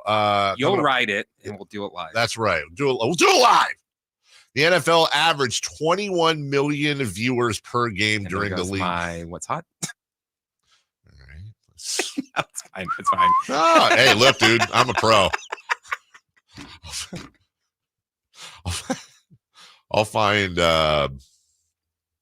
I'll find something else here. Nope, don't want to do anything on Tyreek Hill, Deshaun Watson, or Adrian Peterson. We already talked about Christian McCaffrey. Nope, Ricky Pearsall case, not doing that. The New York Football Giants over the weekend wore throwback uniforms. That looked strangely like the 49er uniforms, and they got absolutely destroyed. Safe or out, whether you root for them or not, the NFL is better when the New York Giants are good. By the way, I threw safer out. I was going to say, why safer out? No, that doesn't. No. I don't think the New York teams. Football's. I mean, when you think of legacy teams, do you want to say? Do you go to the Giants right away? No. Even though they've been successful, it is one of the proud organizations. It just that's not the team I go to right away. Let's see, legacy teams. I would probably first one I go is Green Bay. Okay. Then probably Pittsburgh. Okay. I'm not saying this is in order. I'm just going in my but like head. Cowboys, right? Cowboys, Niners, probably Raiders. Yeah, Steelers I go to second. Raiders, Bears. Okay. Lions. That's probably the Bengals. list. I think I go to the Giants then. Maybe even Dolphins. That's weird. I don't think of them as. I don't think of the Dolphins as an expansion team. I don't know. Then they're not. Been around for 60 years. Yeah. No. So no on the Giants. I mean, yeah. Is it better off if the Jets or Giants? I mean, Buffalo's been good. They're a team of New York, even though that's always been tricky for some. No, I don't think the Giants have to be good. Yeah, screw the Giants and screw Jim Burt and him hitting Joe Montana, knocking him out of that game. Yeah. Never forget. Never forget. Number 2. Question 2. You know what? Hey, hold on. No, never mind. Go ahead. Question 2. What was the worst game of week 1? This is tough because the worst game was probably the Saints and Panthers. That was just a blowout from the jump. The problem is that the Saints put up a lot of points, so that was kind of entertaining. As far as entertainment goes, just like pure entertainment, it might have been the Vikings, Jets, or Giants. That too. Yeah. Vikings, Giants. And you know what, dude? I'm not trolling here. I promise I'm not trolling. But I watched every second of that game. Take rooting interest out. The Chargers-Raiders game was not that. It was just not a fun watch. Yeah. I was into it. Yeah. But I didn't think it was a particularly fun watch. And before Raider fan gets mad at me, just imagine if you weren't a Raider or a Charger fan and you were just watching that game for entertainment purposes. It was just sloppy. There wasn't a lot of memorable plays. It just didn't. It wasn't the best form of football. Yeah. You know? I'd probably pick the Vikings Giants, but that Raiders one's not a bad show. I mean, it was like just out there. Yeah. All right. Number 3, Pluto. Question 3. Speaking of the Raiders. Through one game, there are already numerous criticisms of Raiders OC Luke Getsy. Is it too early to walk back hiring him? No. I mean, this is going to go down in the Farhan Zaidi category here. Most everyone saw what Luke Getsy did, or more importantly, didn't do last year. Most everyone laughed when they didn't bring Luke, or when they brought Luke Getsy over as their offensive coordinator. Not only did bringing Luke Getsy over probably guarantee their offense is going to suck all year, but in bringing Luke over, you probably took yourself out of any running, and by running, it's more like of walking for Justin Fields. And I'm not trying to say in any way, shape, or form that Justin Fields is the savior and is going to be amazing. What I am very confident in is that if I'm a Raider fan, I would be a lot more hopeful having Justin Fields under center than I would either AOC or Gardner Minshew. That doesn't mean he's going to be better than either of them, but he offers a different dynamic than both. He did have some pretty good games last year, a nice stretch of games. And this is a guy that was a pretty strong high pick out of Ohio State. I don't think the book is closed on Fields. So you kind of screwed yourself twice. And there's a lot of other OCs out there. Luke Getsy is not a good offensive coordinator. And the Raiders defense is a plus. You've got Devontae Adams, which is one of the best weapons in the game. You lost Josh Jacobs. You got two tight ends that are pretty damn good. It's not that I don't think, and this is a rare moment, Jason, when I'm being serious about the Raiders. One of the reasons they piss me off is because this year, I don't think they're going to be good. I don't think they'll be above 500, but I think they could have been. I think if they had been a little smarter about the quarterback situation, whether it was moving up in the draft, whether it was getting in on a guy like Kirk Cousins, who would have been an amazing fit here, whether it was getting Justin Fields and doing a little bit more. They hire the wrong OC. They start out with the two wrong quarterbacks. The defense is going to have to carry him this year, but I think the offense, they didn't have to have this bad of a season that they're about to probably have. Yeah, and I think it's in some sense, it's a little bit predictable at the quarterback spot, maybe as well as the coordinator spot. And then you pair all that together with the coach that wasn't very aggressive in the fourth quarter. That's right. Maybe Coach Pierce also should now look at that too and go, look, I'm going to roll the dice more often than not, just because it's trying to win games. I'm trying to keep a job and get as many wins as possible. So I would say it's too early, but because you committed to him. I mean, yes. you went for Getsy. That's your guy. You got to say he's your guy until he's not. But he's got to. He and the whole team have got to be better. Yeah, can ruin you, man. Don't like that dude as a coordinator. We'll take a break. When we come back, let's revisit the A's news from yesterday. Does it actually matter? It doesn't make you worry more about them coming here. And what if anything is the path to get John Fisher out? We'll talk about that next. But first, not sure, Jason, if you have looked at the weather. But let me tell you, dude. Simple. It's going to be 87 today, 89 tomorrow, 91, 91. And then starting Sunday, 79, 75, 79, 77, 78, including cloudy days, Sunday, Monday, Tuesday. We're getting there, baby. We're getting to that time of year. Why am I bringing that up when I'm talking about Hoblet? Because we're talking about my other favorite time of the year. I like to refer to it as Ram Power Days. Happening right now at Hoblet, Dodge, Chrysler, Jeep, Ram, also Jeep Adventure Days. My goodness gracious. Thank you, Jason. Save up to $15,000 off MSRP on select new 2025 Ram 1500s, up to $15,500 off MSRP on hard to find new 2024 Ram 2500s. Oh my goodness, the savings are crazy. They're different from big city and auto mall dealers. No dealer markups, no add-ons, no surprise fees. Take advantage of federal and state rebates with a brand new plug-in hybrid. A lot of this is why they are the J.D. Power customer first dealership. They have been since 2019. The number one dealer in J.D. Power's initial quality study. Search, select, and save at hobletdodge.com. And you tell them Carmichael Dave sent you. A's News updated next. Subscribe to Sacktown Sports on YouTube and watch the Carmichael Dave Show with Jason Rpss, Styles and Watkins, and the Drive Guys. Live Monday through Friday from 6 to 6. Plus view archive shows and exclusive content. Subscribe at youtube.com/Sacktown Sports.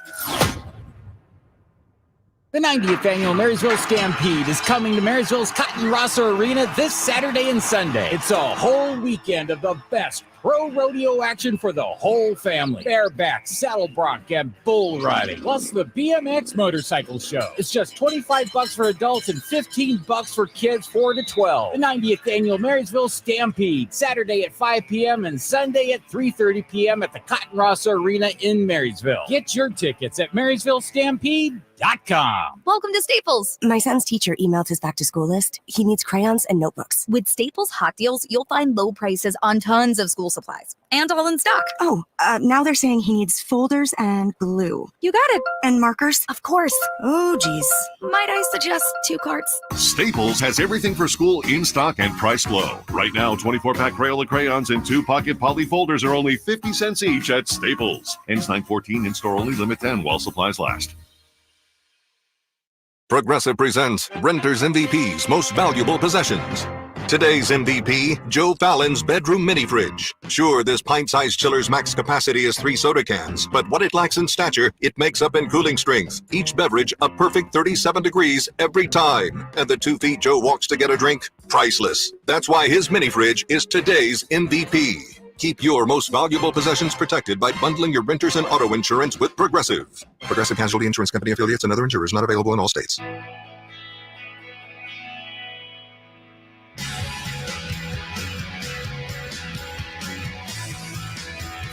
The only place in the morning to get your sports fix. Live and local. The Carmichael Dave Show with Jason Rpss.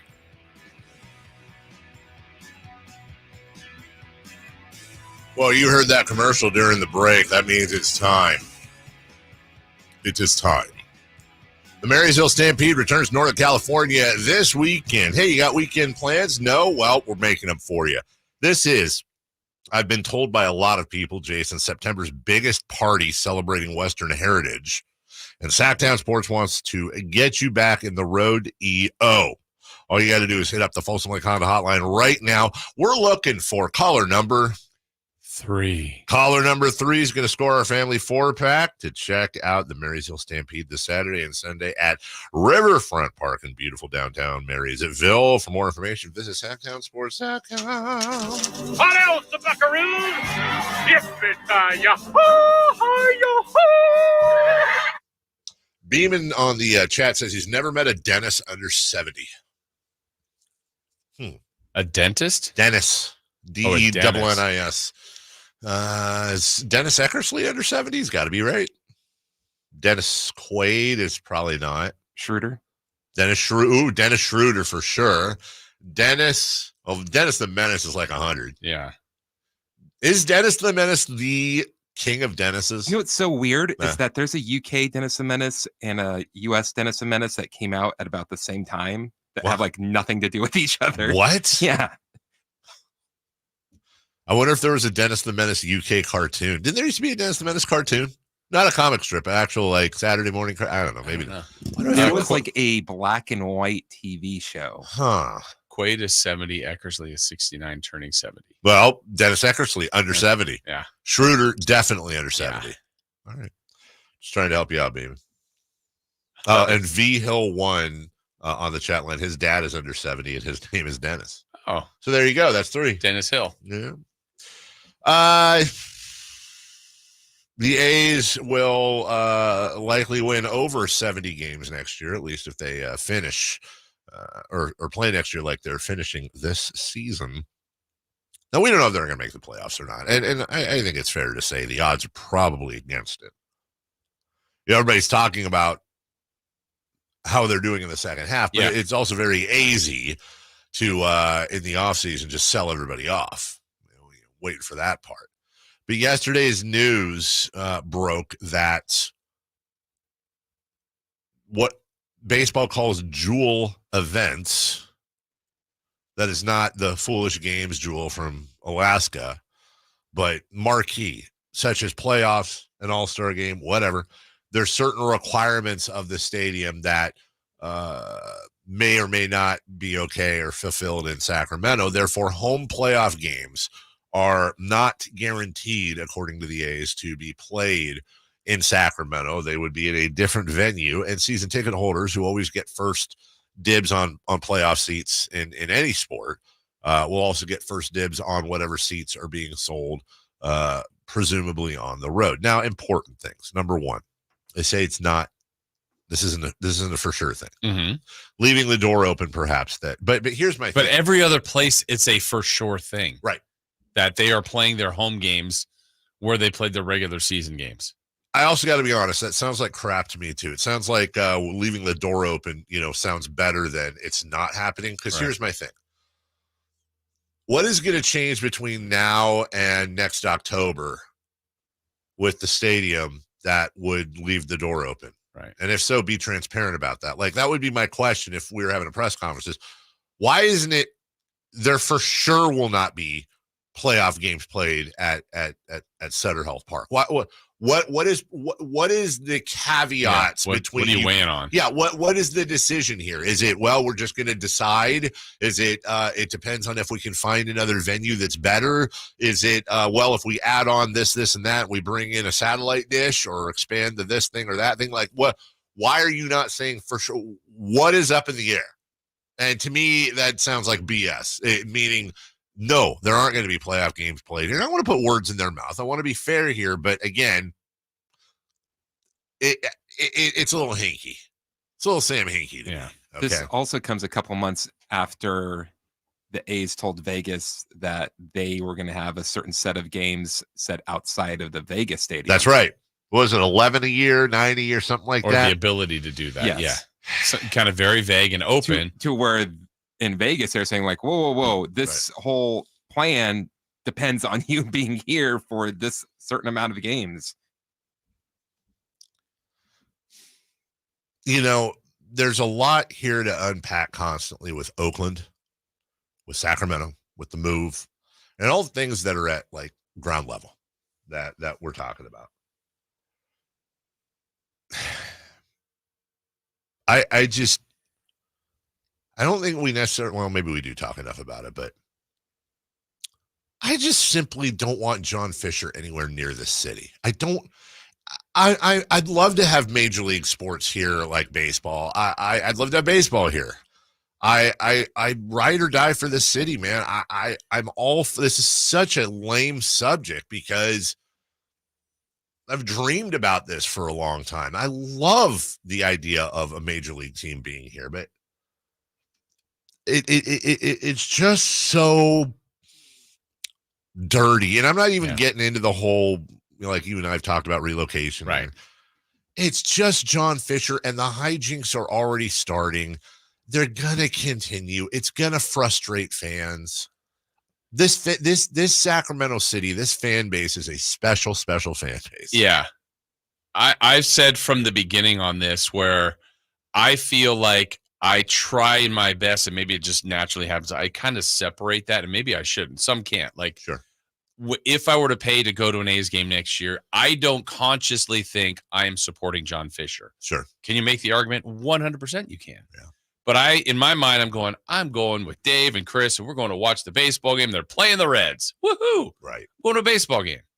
Now, am I funding and helping him? Yeah, I guess. But I don't think of it that way. But the more and more these things keep happening, more and more roadblocks and obstacles, I really can separate it and think, you know what, I want them to be here because I think it would be fun if that's the last choice. Well, it seems like we're getting to there. But boy, they're making it more and more difficult to take even that away of just like, can you just be here if it's 3 or 4 years, have a good time, hopefully a good team. If it's not, we enjoyed the 4-year ride and good luck. But man, do they make it messy. And I think that's a perfectly understandable point of view. Even if we don't agree, I've always said, I don't want to, for the people that are like, yeah, I don't really know. And that's not you, obviously, you know all about it. But for the people that are just like, I don't know much about expansion or relocation. And I want to see Aaron Judge. I want to see that. I'm going to take my kids. Sure. I don't want to yuck their yum, dude. Not everybody has to be obsessed and hardcore and whatever. And I don't want to yuck your yum either. Like that's your thing and you're into that. And that's fine. I get it. I truly understand it. But you're right.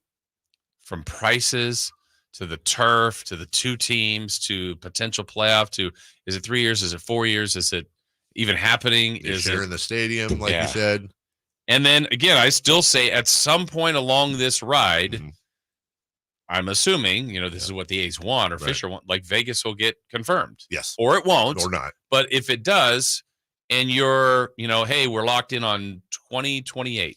Yeah. Well, it's 2026, and, you get 2 more seasons. That's a weird spot to be in, like, oh, they're leaving. Well, later this month, they're supposed to present a bunch of terms and plans and all that down in Vegas, which they haven't done yet.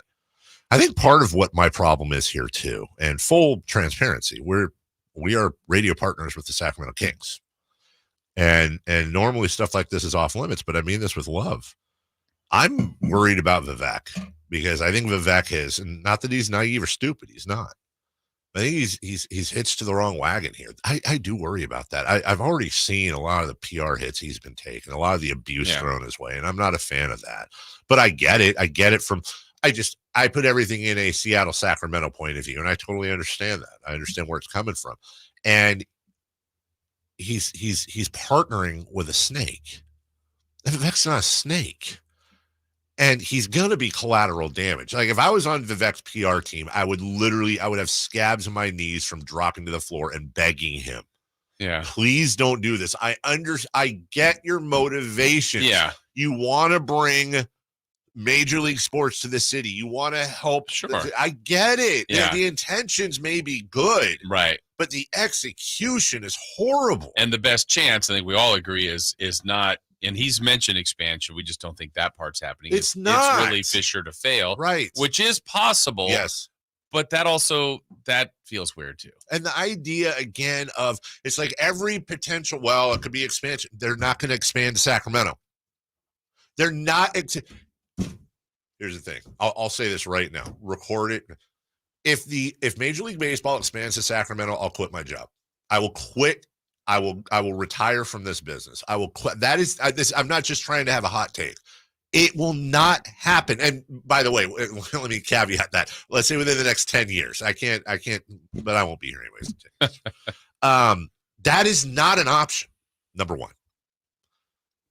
Secondly, so it's not a tryout for no, it's not. That's a stupid talking point that insults the intelligence of anyone. Secondly, well, you got possession. Vegas falls through. They're already here. Now that is the most attractive thing there. But then let's finish the thought. Vegas falls through. Sacramento State or the A's stay here. John Fisher owns the club. And we're being asked to build. He's getting $350 million in Vegas, plus God knows what else, to build that stadium. And he's saying he'll build the rest through private equity. He hasn't sold any parts of the team he's put up for sale. Nobody wants to partner with him. Certainly not at that valuation. Why do you think it's going to be different here? Where is the money going to come from to build John Fisher Stadium in Sacramento? Where? West Sacramento doesn't have it. Now, there are some creative things West Sacramento can do, by the way. I was talking to somebody about this. There are some creative things I won't get into, tax districts and that they can do that Sacramento is a little hamstrung on. But it's not enough. It's not even close to enough. So where's the money? Somebody answer the question. Where's the money coming from for the stadium? And by the way, you're already going to have another outdoor stadium either being or built already. Not a baseball stadium, but the soccer stadium. That's already going to happen, hopefully. But the most realistic thing, if Vegas falls through, is that John Fisher either then will move the team to whoever can promise him the stadium, and now we'll try to leverage cities. And we're not winning a battle with Salt Lake City. We're not. Fortune 500 wise, the amount of money. I mean, our headquarters are in Utah. We know about the money there. Right. We're not winning a money battle with Utah. Or third, he sells the team. Oh my God, he sells the team. That's great. What makes you think he's just going to sell it to Vivek and be like, hey, here you go, bro?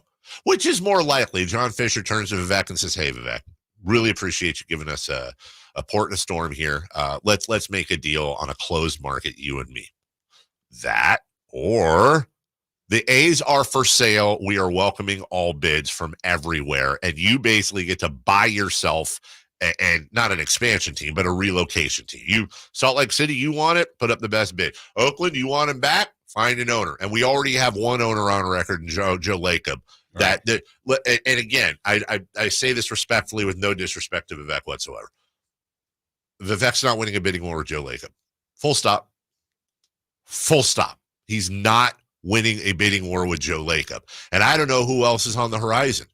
So there is no path realistically that I can see. And we just spent a whole segment talking it out. These aren't just hot takes, like giving you the logic and the reason. I see no path for the A's permanently being in Sacramento. So what are we doing? It's not the Sacramento A's. Fisher's already screwing around with the playoffs.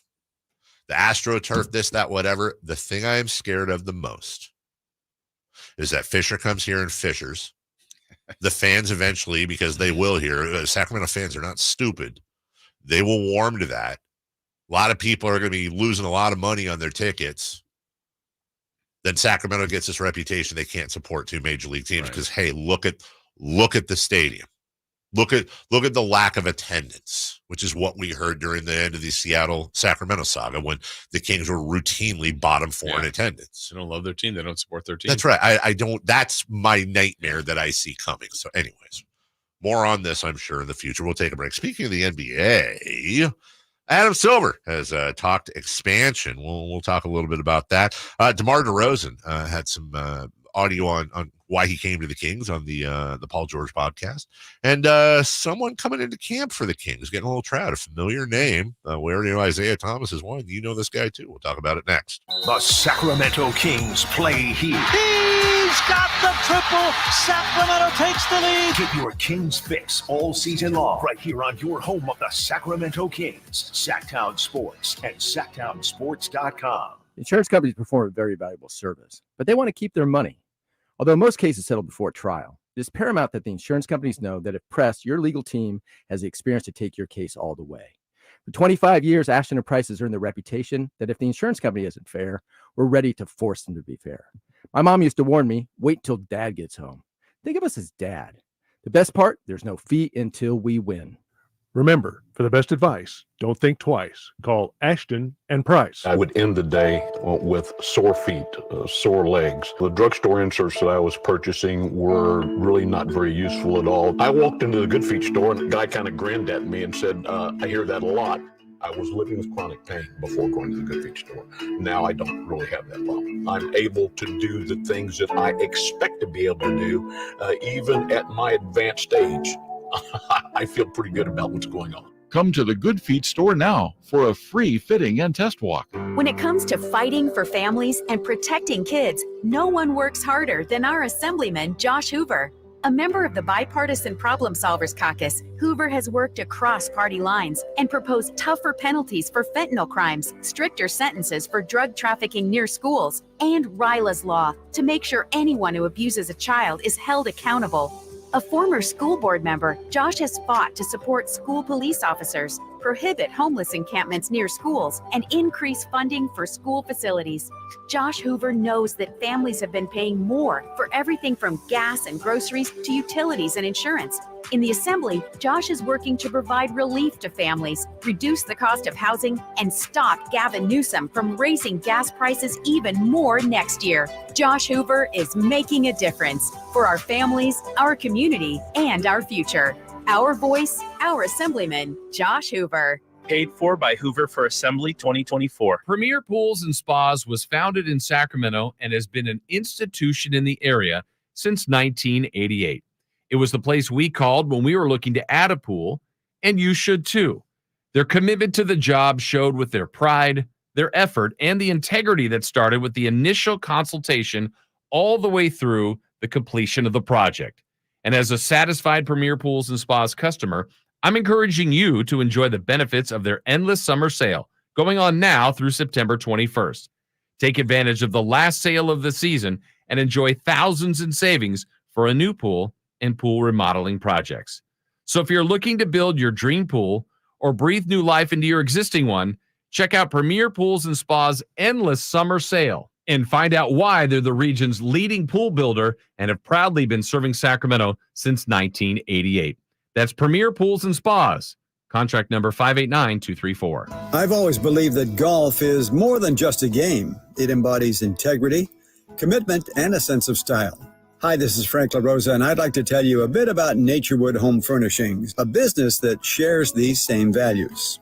With the Procore Championship Professional Golf Tournament happening at the stunning Silverado Resort in Napa, I couldn't help but notice the parallels. Just like the game of golf, Naturewood has built its reputation on integrity, commitment, and timeless style. Looking to bring a unique style into your home? Naturewood offers custom certified designers who can help you craft the perfect look tailored just for you. And while you're enjoying the elegance of the tournament this week, along with Napa's world-class wine and food, be sure to visit Naturewood Home Furnishings. You'll discover pieces with the same sophistication and quality as the game itself. Who knows? You might even find an heirloom that will be passed down for generations. Naturewood Home Furnishings, off Highway 50 at Hazel. Just look for the water wheel. It's the home opener for the Sacramento State Hornets this Saturday. 6 p.m. kickoff versus Nichols. Get your tickets at Hornets Sports.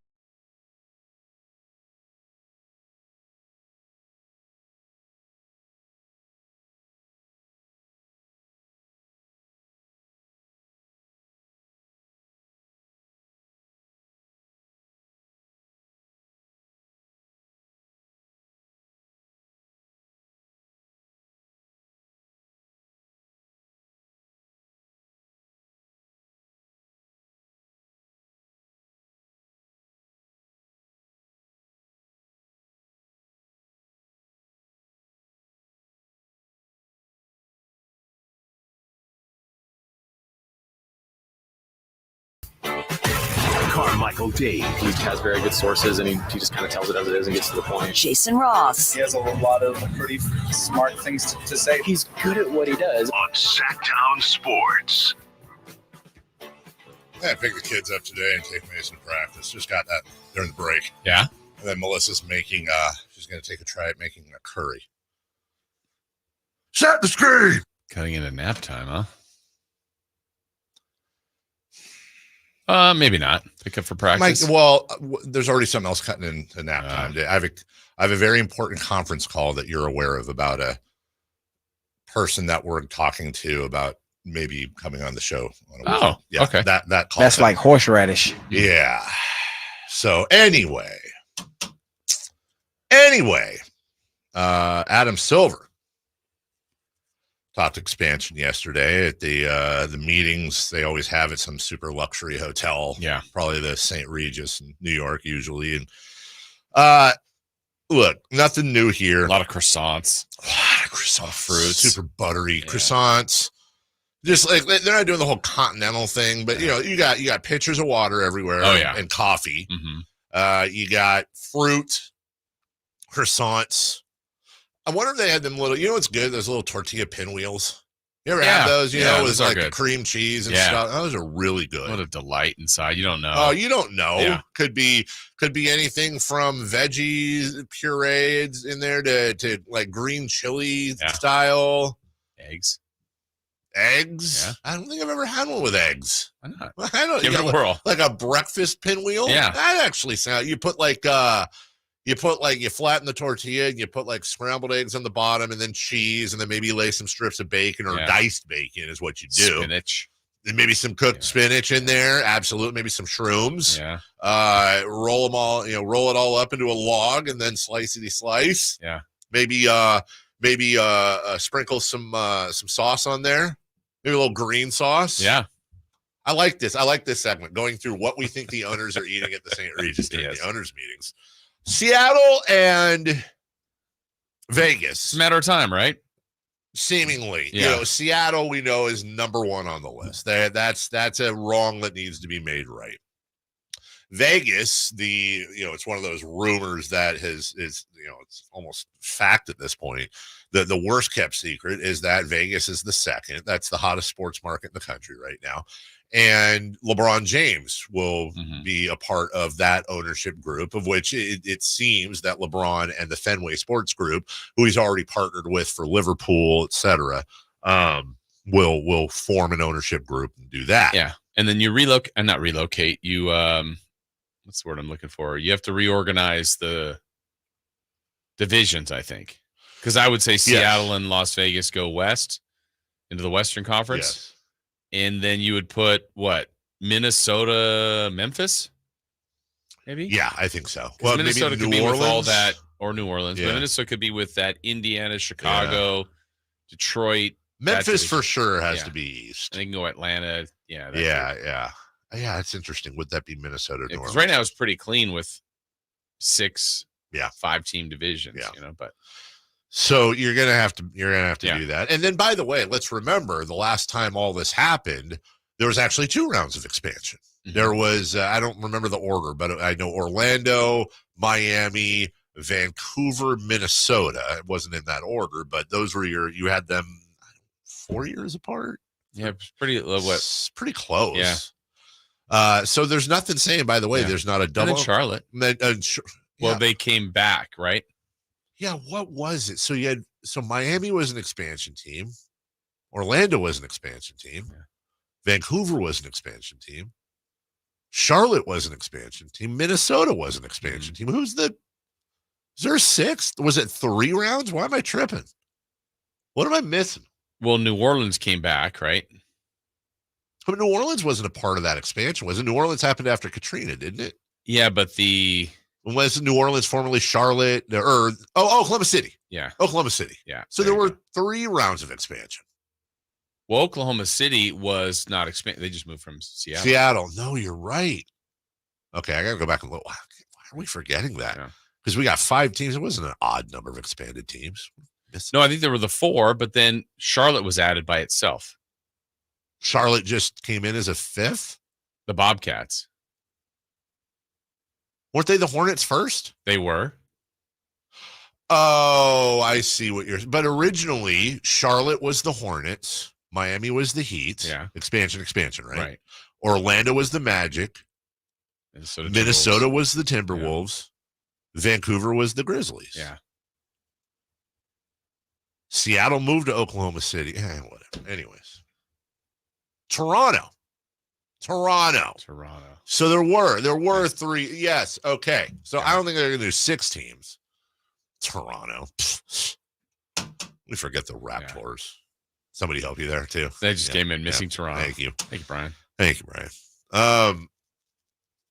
So we said earlier in leading off, this is Adam Silver doing what Adam Silver should do as the commissioner, but also remember he works for the owners. He is the representative for the owners. His job is to try to make everybody as much money as possible and run the league. And as soon as you announce that you're doing expansion, as soon as you announce where the expansion is, you've lost most, if not all, of your leverage. And I'm sure there are things left to be leveraged out. And by the way, we think it's Seattle and Vegas. We don't know this. Maybe Fred Walton in Kentucky or Louisville, that's Kentucky, or wherever, is saying, hold on everything. How much is it going to take for me to be one of those expansion teams? And by the way, we don't know that they wouldn't do 4. We think they're going to do 2, but we don't know that they're going to do 4. When you think about that, if they did 4 teams at $5 billion apiece, that is $20 billion. That's $20 billion divided by 30 teams, because the expansion teams aren't getting that money. 30 teams. So what do we say? That's 30 billion. That is what? Somewhere, I'm doing this in my head, but $600-ish million per club. Now think about this. Sacramento Kings were bought 11 years ago for $535 million. They're getting, if it were 4 teams, they get their entire purchase price back just out of expansion fees. Yes. And then some. So there's more to this. Stay tuned on all of that, but they're working on it. We'll get to a DeMar DeRozan. Yeah, we got more coming up. Yeah. Also, though, coming up a little bit later at 9:13, we'll let you know who the Kings are going to be working out along with Isaiah Thomas. But it is a name you know. I promise you that might be able to fill a hole. We'll take a break. When we come back, how concerned should we be about Christian McCaffrey, a late scratch Monday night, and not quite sure we're going to see him this weekend. We'll do that next. The NFL's leading rusher plays here. The handoff to McCaffrey, walks in the end zone. Handoff to McCaffrey, takes it right down to the goal line. He does his thing again. McCaffrey goes in motion right. Backwards pass led by Juszczyk. A block there. Hurdles a man. 10-5. Touchdown! CMC! You can hear all of Christian McCaffrey's touchdowns on your home for 49ers football. Sacktown Sports. I didn't ask to be thrown in the streets with nowhere to go. I didn't think I'd survive.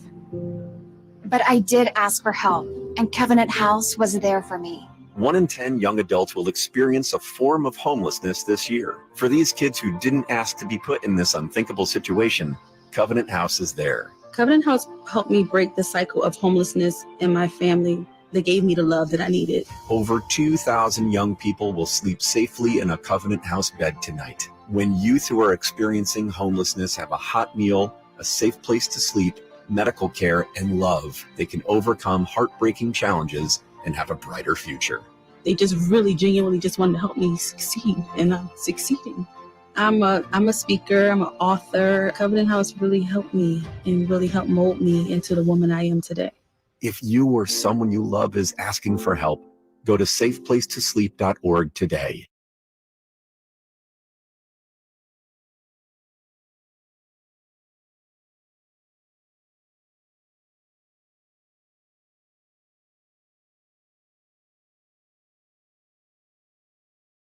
Even in a broken Washington, one person delivers results. Our Congressman Kevin Kiley. Working across party lines, Kevin Kiley has helped pass bipartisan bills to lower prices for gas, groceries, and utilities, provide tax relief for the victims of recent wildfires and storms, and to protect Lake Tahoe today and for future generations. Kiley has secured millions of federal dollars to ease traffic on our roads, expand our water supply, and protect our homes and communities from wildfires. And because he believes public safety comes first, Kevin Kiley is working to crack down on repeat offenders, retail thieves, and fentanyl dealers who prey on our youth. Kevin Kiley is always ready to work across party lines to get things done, and never afraid to take on the establishment in Washington or Sacramento when that's what's needed to protect our quality of life. Delivering results. That's Kevin Kiley. Let's keep him working for us. I'm Kevin Kiley, and I approve this message. Paid for by Kevin Kiley for Congress. Hello? Hey, it's Ted from Consumer Cellular, the guy in the orange sweater, and this is your wake-up call. Did you know we've got you fully covered? I've taken up beekeeping. I'm always covered. I'm talking the same fast, reliable nationwide coverage at up to half the cost. Same honey? Half the work? Exactly. Sweet. Just call 1-888-FREEDOM or visit consumercellular.com.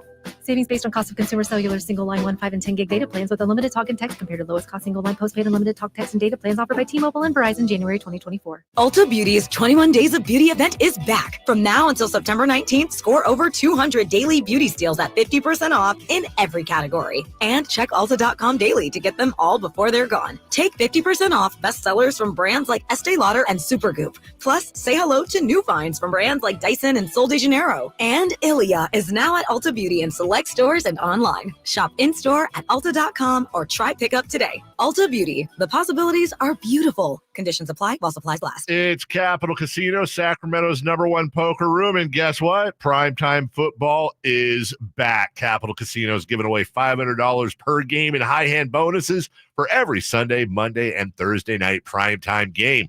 As always, offering the best food, the best service, and the best action with the most variety of games in the region, conveniently located in downtown Sacramento. So check them out, Capital Casino, and always remember to gamble responsibly. 1-800-GAMBLER. Sacramento, Dirk Bentley's coming to town. Getting drunk on a plane. For his only show in California this year, Saturday, September 28th at Hart Health Park for Country in the Park 2. What was I thinking? And he's bringing some friends. Parmalee. I want to close your eyes for this. Tyler Rich. Dasha. And more. Saturday, September 28th at Hart Health Park. Get your tickets today before they're sold out at CITPfest.com. Brought to you by the California Army National Guard and Red's Pizzeria and Tap House. All guests come to you from the Folsom Lake Honda Hotline. Folsom Lake Honda, your one-stop Honda shop. KHTKAM Sacramento, KYMX HD2 Sacramento. Take it on the local level. Live and local, 6 a.m. to 6 p.m. Monday through Friday. From the Power Business Technology Toshiba Studios. Sacktown Sports. The Carmichael Dave Show. He's on the microphone when he's not on the microphone. He's playing a song, and when he's not playing a song, he's on the microphone, and then boom. With Jason Rpss. No, he didn't. Yes, he did. Call or text at 916-339-1140. It's the Carmichael Dave Show with Jason Rpss on Sacktown Sports.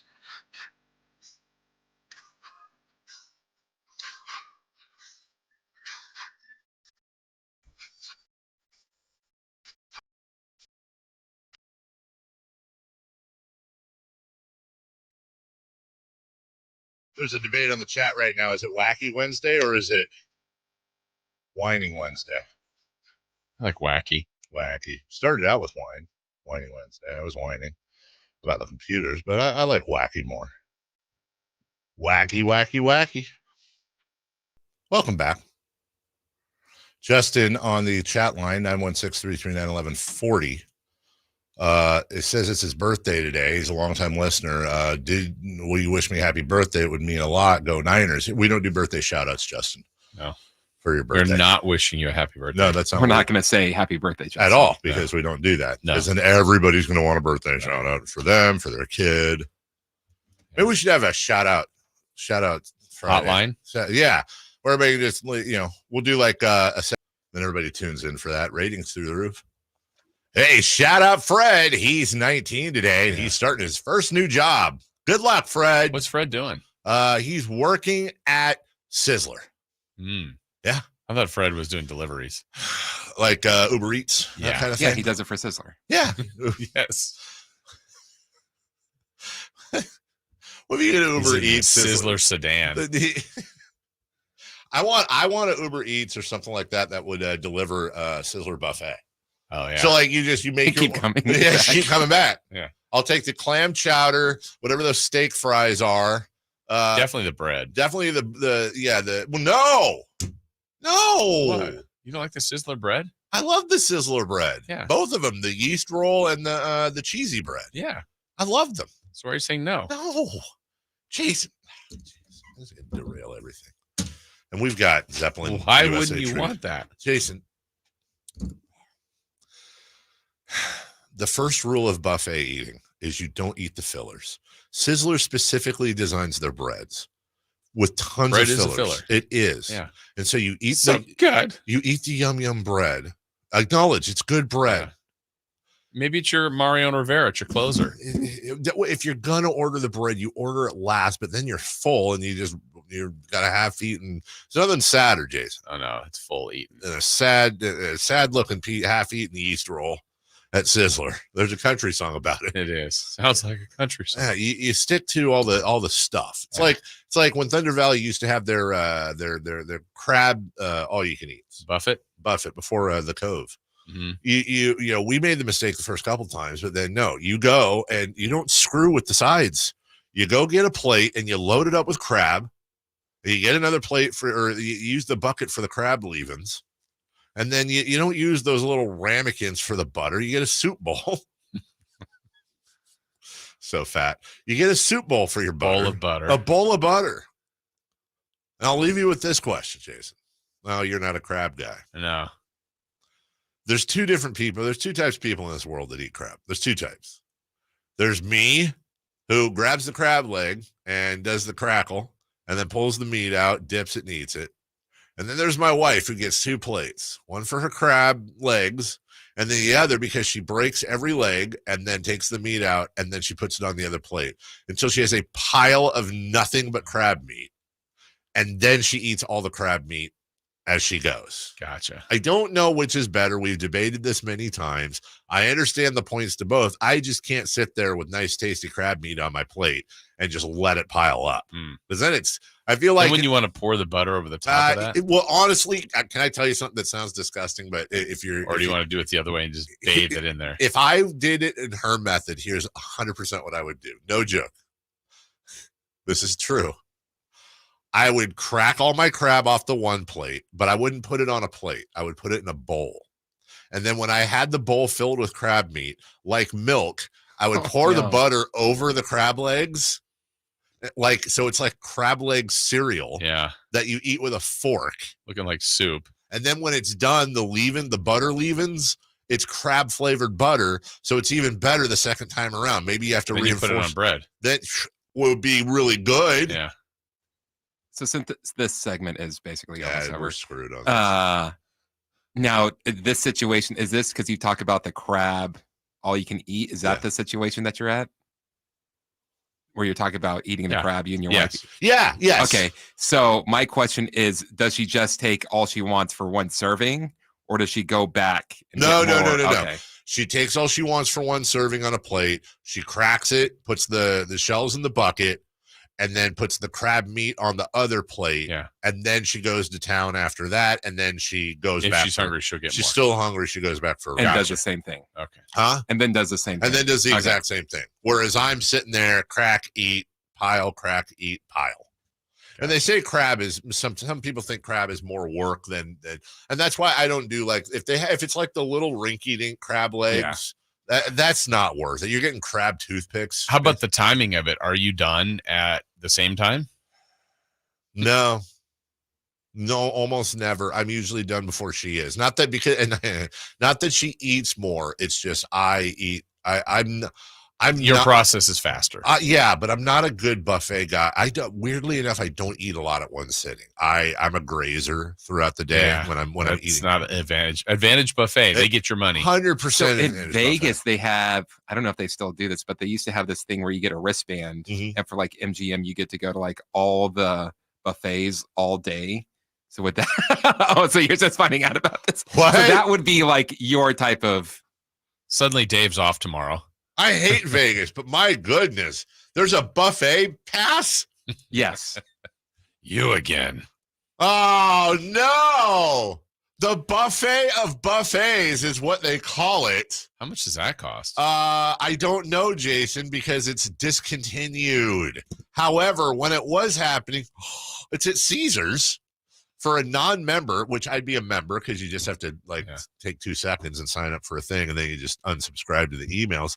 The weekday price, $59.99. Weekend price, $69.99.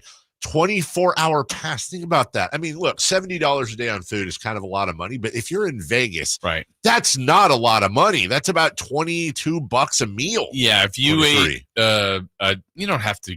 If you have that, you don't have to kill yourself at the buffet. So maybe you have a nice breakfast, which is probably more than you would normally eat if you're eating, and then have a dinner, and you're good.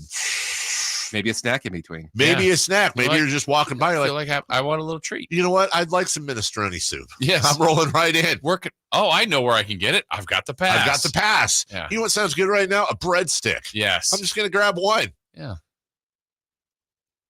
Wow. Some soft serve.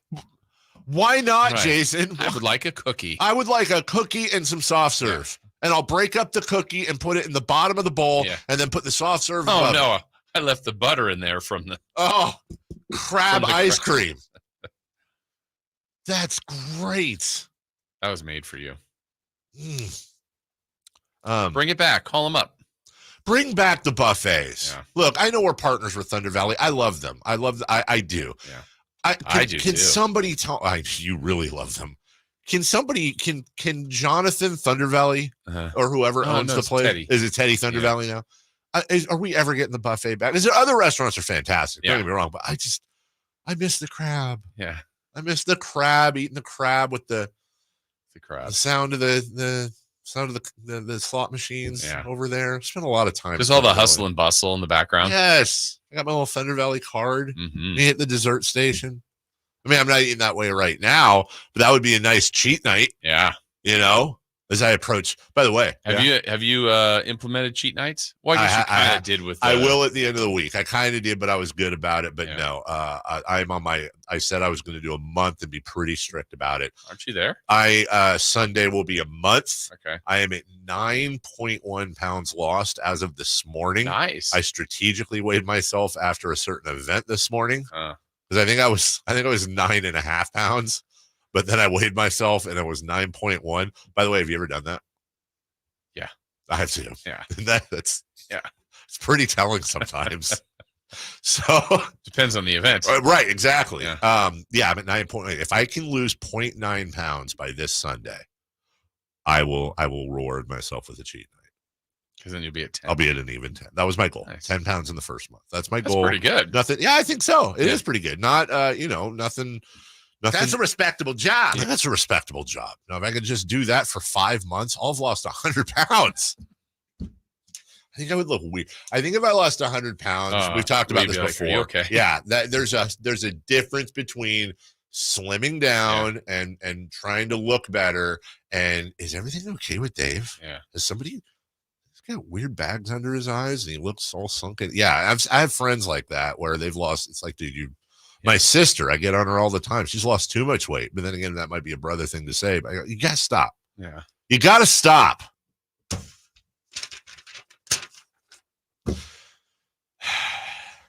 Everybody's gone Zeppelin. Zeppelin USA. Tribute show. Zeppelin USA. September. That's this month. Only at, wait for it, Thunder Valley. Thunder Valley Casino Resort. I love them. All you have to do is hit up the Folsom Lake Honda hotline right now. Hey, we're looking for caller number 4,600. No, let's go with 5. Caller number for our bilingual folks, Cinco. Okay. Right? I guess. I'll trust you on that. Caller number Cinco. You have all your fingers? Do I have all my fingers? To score that pair of tickets to check out. It's not a forgettable night. It's an unforgettable night of the songs you know and love from Zeppelin USA. Fortunate Son, Smoke on the Water, Gimme Shelter, Lucy in the Sky with Diamonds, and Nights in White Satin. All are not Zeppelin songs. You know the Zeppelin songs. They're your favorites. Thunder Valley Casino and Resort. For more information, visit SacktownSports.com. So to sum it up, Jason, I'm a little concerned about Christian McCaffrey. Good point. I am, and odds are he's stay away from the buffet. Stay away from the buffet. Oh gosh, can you imagine if the Niners offensive line? What happens when they roll into a buffet? I will say this: we've done this before. It hasn't happened in a long time. It used to happen more frequently years ago. But when I would travel with the Sac State football team, there's a couple times we've walked into the buffet, and just the people's faces. A travel party of 80, but some of the linemen, they're like, you see people trying to run to the front of the line. Like, yeah, I'm sorry, you're in trouble here. You are in trouble. Hour and a half later, there's yellow police tape across the men's bathroom. Just stay out. We're out of food. We are out of food. We will take a break. When we come back, let's talk about the Kings. We've got a new lead assistant to replace Jordy Fernandez. And the Kings are bringing in somebody to work out. Also, we hear from DeMar DeRozan coming up right after this. Kevin Herter plays here. It's Herter. He's been hot. He fires. He's still hot. Kevin Herter from downtown has a 15-point first quarter. Sacktown Sports is your proud home of the Sacramento Kings. Hey, it's Carmichael Dave for American Energy Heating and Air with a question. Have you recently had a technician diagnose your HVAC system and you were a bit surprised at how much it cost? Or did something seem off about their quote? Because at American Energy, they take pride in giving you honest, straightforward solutions to get that system up and running. Have their qualified technicians come out and give you a free second opinion. It's free. You got nothing to lose but some dollars off of that original quote. They're making the uncomfortable comfortable. They've been doing it since 1981, serving the greater Sacramento area. A+ with the Better Business Bureau. That's why they keep having customers coming back for more and more and more. You can call them and set that appointment at 916-520-9990. That's 916-520-9990 or AmericanEnergyAir.com.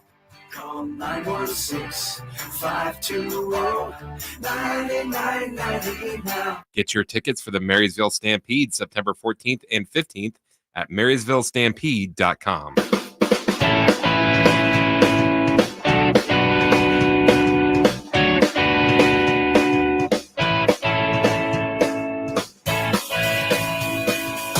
The Carmichael Dave Show with Jason Rpss. Call or text at 916-339-1140. On Sacktown Sports. Oh, Ryan in the chat.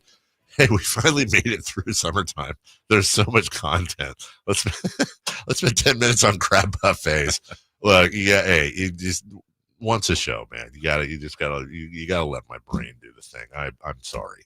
We are going to, however, talk about the Sacramento Kings promoting Jae Crowder. He is now the new Jordy Fernandez, if you will, lead assistant. Not much of a surprise there. Jay's highly experienced. Yeah, he's been a head coach. He's got wins under his belt. Absolutely. If Mike Brown were to ever miss a game or, heaven forbid, get tossed out of a game, Jae Crowder, it's your show. Absolutely. Yeah. Jae Crowder, congratulations to him as they shuffle around. Yeah. There's some other moves in there, but the one we care about, no disrespect to any of the other coaches, but the only one we that really I look at is okay, Doug's still there. Yeah. Exactly. That's don't mess around with that. Want to call him up? No, Oh, nope. okay. I might call him later off the air. Interesting.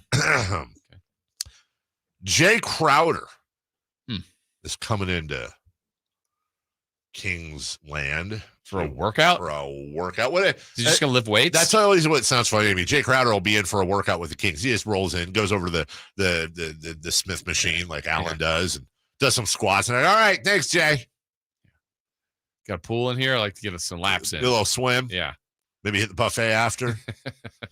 Look, the Kings do. This is interesting in the sense that Jae Crowder's a guy that he's a basketball guy, and he's had a nice career. He's 33, going to be 34.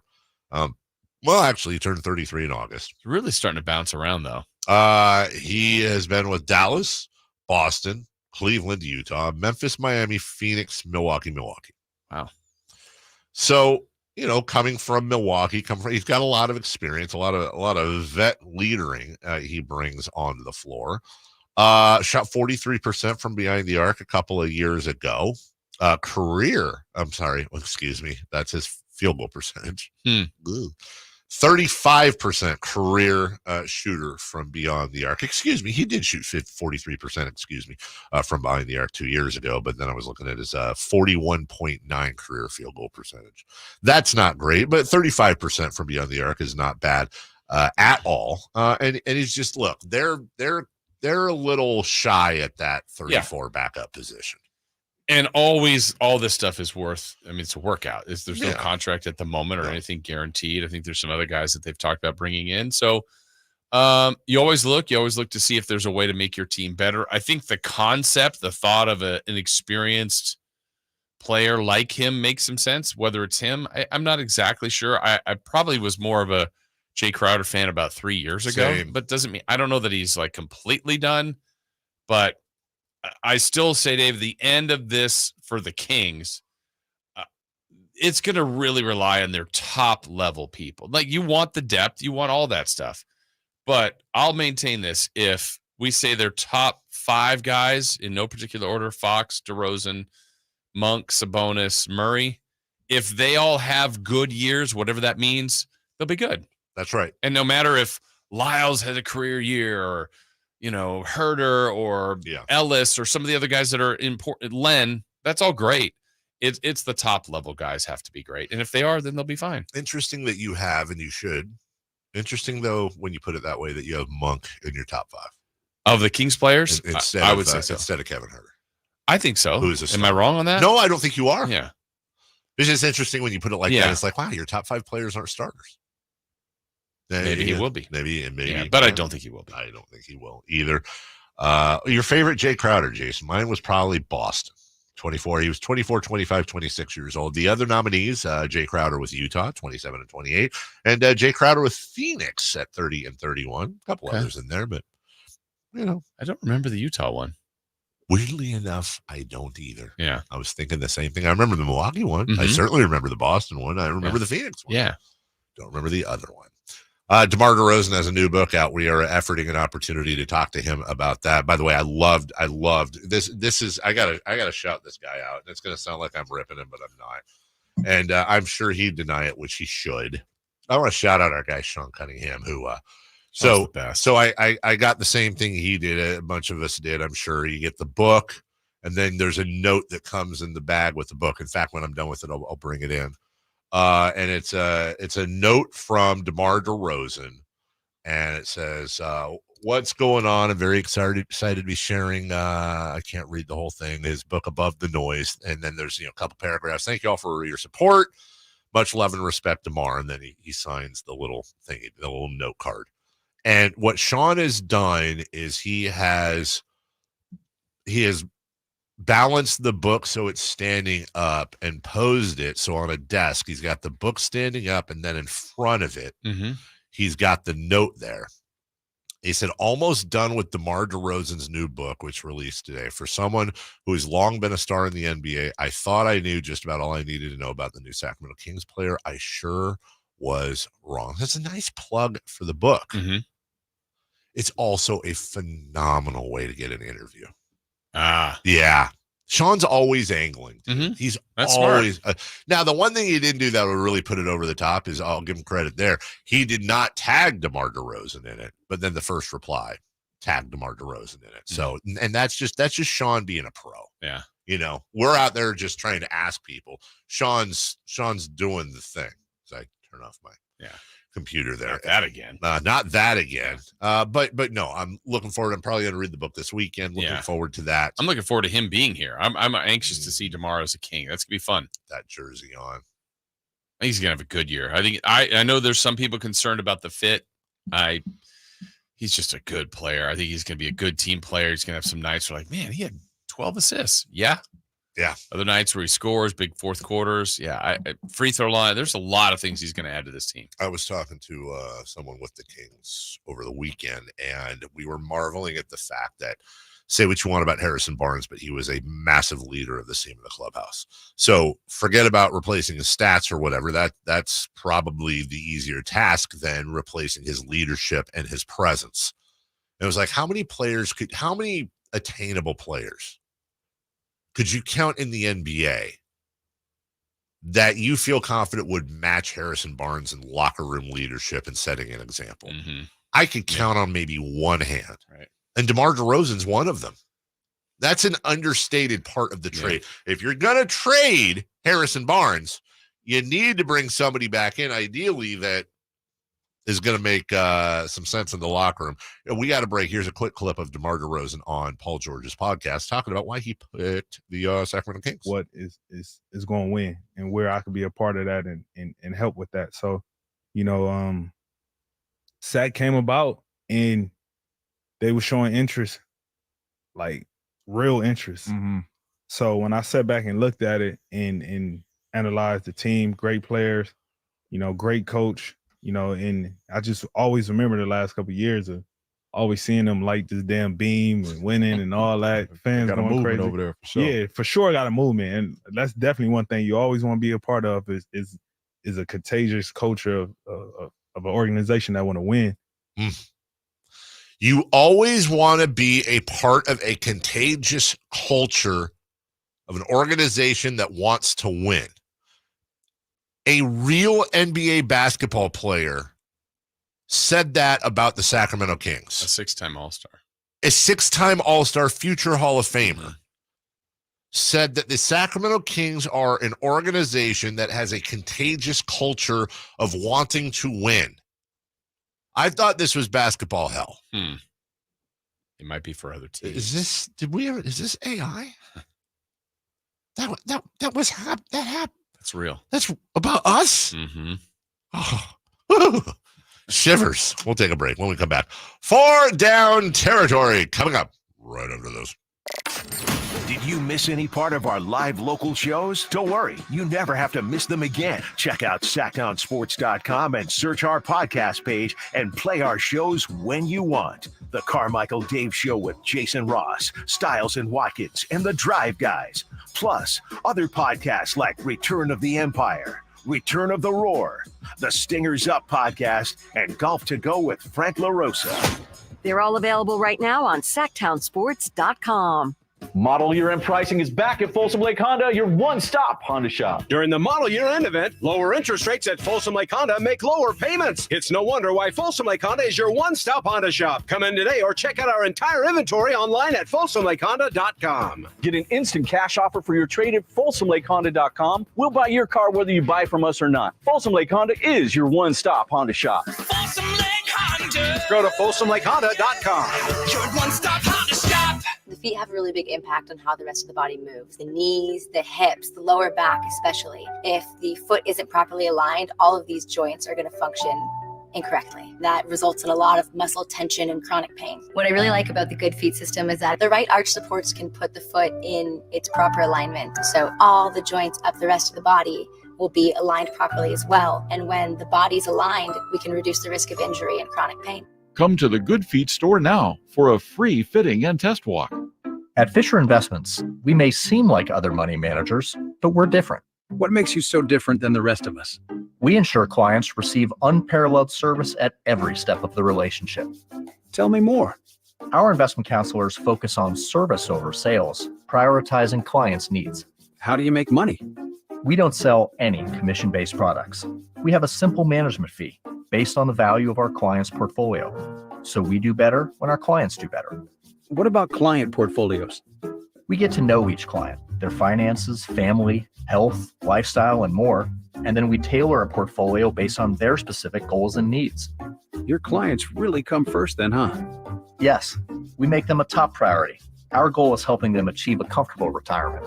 Wow, maybe we are different. At Fisher Investments, we're clearly different. Learn more at FisherInvestments.com. Investing in securities involves the risk of loss. Sky's the limit at Sky River Casino in Elk Grove. Enjoy over 80 table games, more than 2,100 slot machines, and our thrilling high-limit room with Sky River rewards that add up and up, and 18 elevated restaurants and bars. There's something for everyone. Visit skyriver.com today. Gambling problem? Call 1-800-GAMBLER. Lead generation is one of the most important aspects of any marketing campaign. Let us help you identify your target audience and market your products or services to them. Go to aimyourdigital.com today. aimyourdigital.com. Hey, Daydreamer. Did we catch you thinking about your dreams?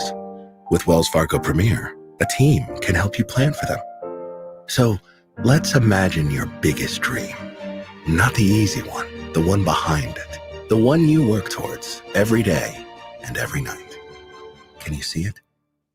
Then we can help you plan for it. Ready to start planning for your dreams? You can at wellsfargo.com/getpremier. The PGA club fitters at the Hagen Oaks Player Performance Studio know that golf should be fun. They also know that players of all abilities will hit the ball farther and straighter, play better golf, shoot lower scores, and have more fun if they get fitted before they purchase golf clubs. Hagen Oaks delivers the same technology and major brands used to fit PGA and LPGA professionals. See how the game can be even more fun. Hagen Oaks Player Performance Studio fittings are available 7 days a week. Make yours today by calling 916-808-2531. That's 808-2531. Mega Chevy saves you $13,000 off MSRP on every new half-ton Silverado LTZ in stock after rebates. All of them. Silverado savings spectacular. Now at MaidaChevy.com. Together, let's drive. See dealer for details. Ends 9/30/24. It's the home opener for the Sacramento State Hornets this Saturday. 6 p.m. kickoff versus Nichols. Get your tickets at HornetsSports.com.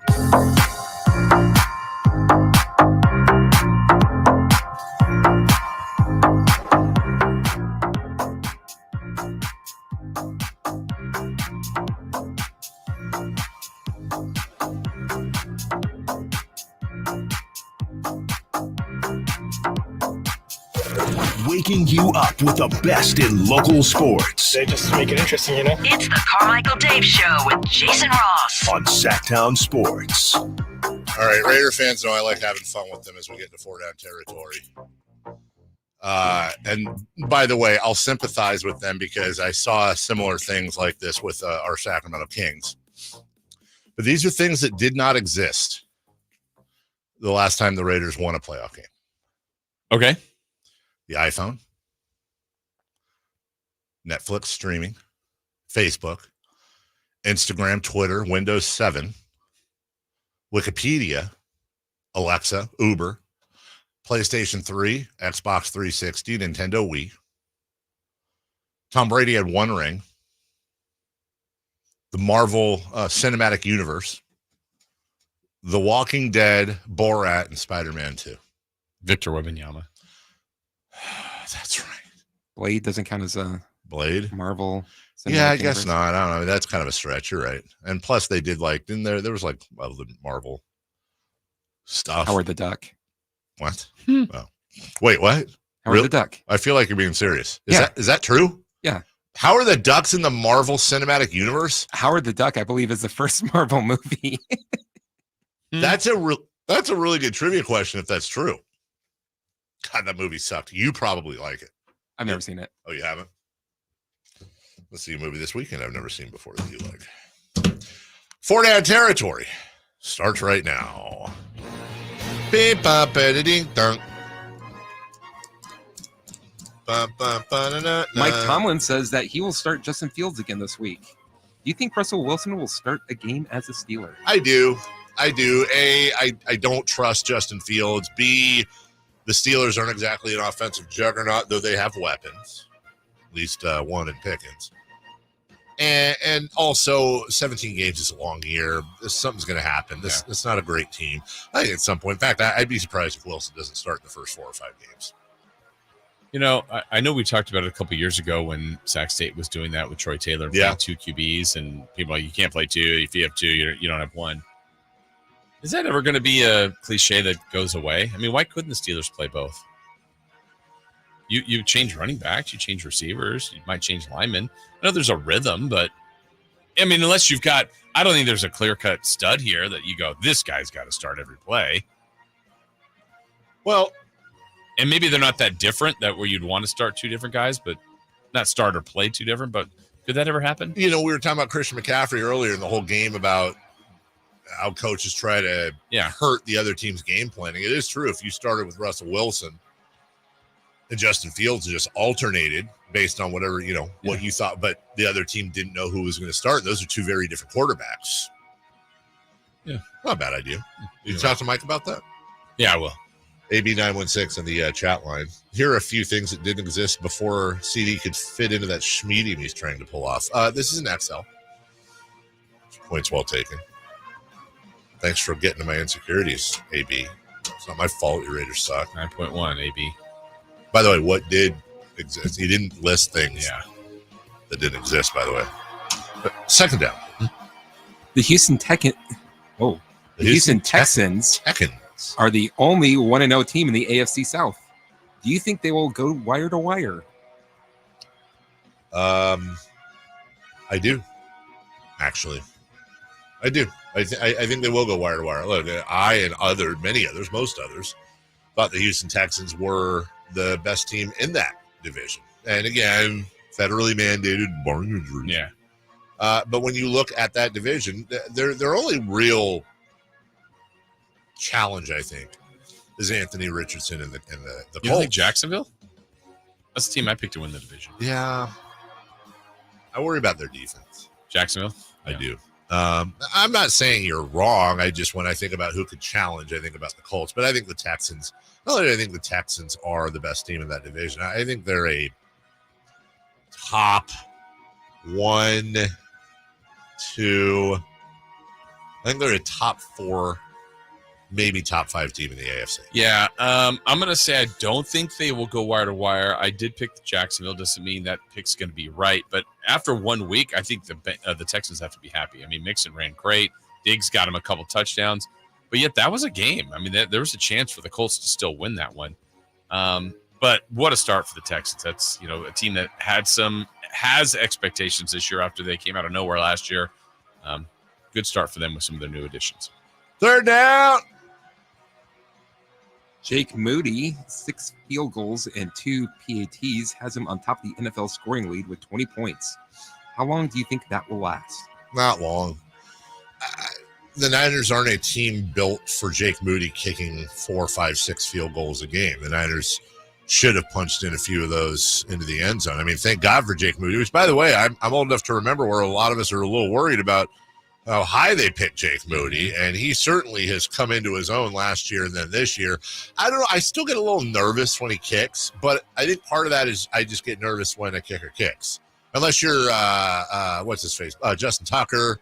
Who did miss. Yeah. Harrison Butker has been really good over the last couple of years. Kyrie Fairbairn. There's some kickers out there that are the kid with Dallas. Jeez, a soccer player.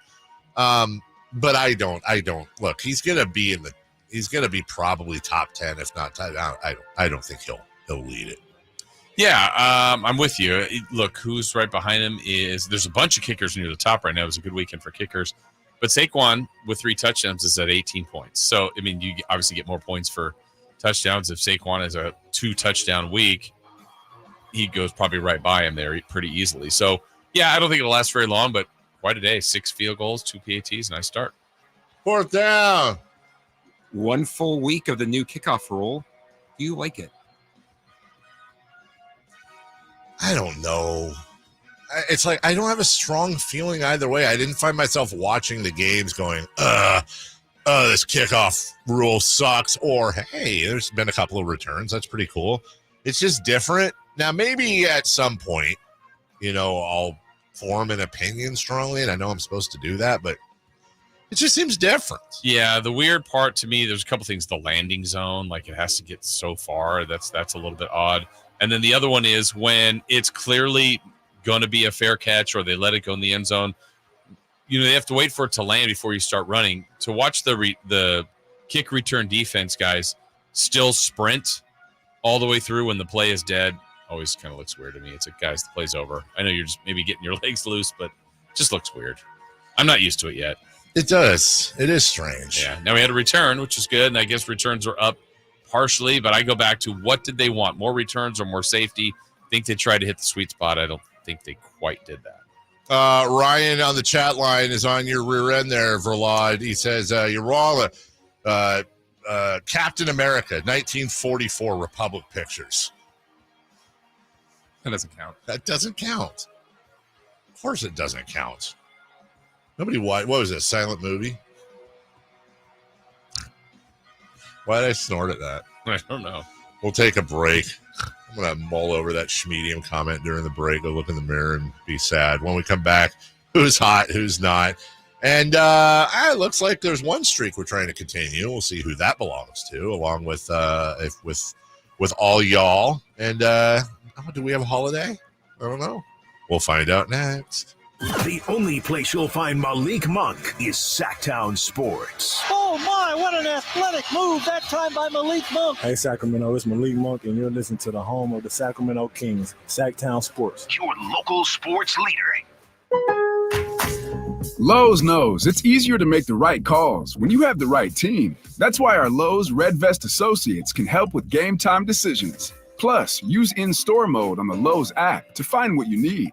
Under pressure at home and want it soon? Order online by 2 p.m. to get it same day. Same day valid on eligible in-stock items and select zip codes only, subject to driver availability. Fees vary based on purchase. Exclusions and more terms apply. See Lowe's.com/same-day delivery for details. As a roofer, I don't have time to fail. Homeowners rely on me, so I rely on Beacon. Beacon's unique network of branches work together to get me what I need when I need it. And with the Beacon Pro Plus app, I've got the brands I depend on, like GAF, right at my fingertips. Now through September 15th, purchase high-quality GAF with Beacon Pro Plus and earn up to $1,500. Go to BECN.com or download the Beacon Pro Plus app today. Beacon, always building. Well, it was like this. My mom was driving me to school when, bam, our car started smoking. My mom wasn't happy, so she called my dad and said, honey, if you value your life and our marriage, you will take care of this now. So my dad calls up Stockton Honda and was like, can you get me approved for a new car and save my marriage? And they're all, sure, Mr. Jones, we do this every day. And just like that, Stockton Honda to the rescue. StocktonHonda.com. Sacramento, Dierks Bentley's coming to town. Getting drunk on a plane. For his only show in California this year, Saturday, September 28th at Heart Health Park for Country in the Park 2. What was I thinking? And he's bringing some friends. Carmichael. I want to close your eyes for this. Tyler Rich. Dasha. And more. Saturday, September 28th at Heart Health Park. Get your tickets today before they're sold out at CITPFest.com. Brought to you by the California Army National Guard and Red's Pizzeria and Tap House.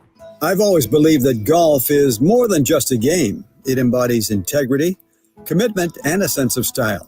Hi, this is Frank LaRosa, and I'd like to tell you a bit about Naturewood Home Furnishings, a business that shares these same values.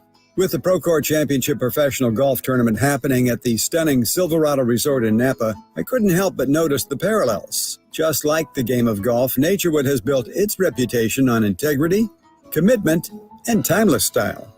Looking to bring a unique style into your home? Naturewood offers custom certified designers who can help you craft the perfect look tailored just for you.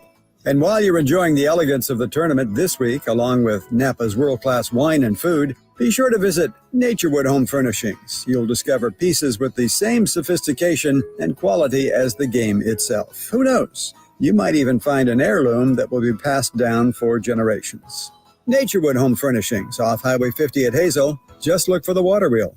Finally, an easy way to find home improvement contractors. Just visit subcontractorsunited.com and simplify your search for home services professionals. From cabinets to windows, roofing to plumbing, Subcontractors United is an easy, simple way to find and hire a home improvement contractor. And you never have to give up personal information. So no harassing phone calls like you get from those other websites. Subcontractorsunited.com is sponsored by D&D Cabinets and Savage Design. What's hot and what's not. Brought to you by American Energy Heat and Air, making the uncomfortable comfortable. Head to AmericanEnergyAir.com to find out more. What's hot? Yeah, hot. Real hot. And what's not? It's not good. Brought to you by American Energy Heating and Air, Sacramento's complete heating and cooling company, and second opinion partner.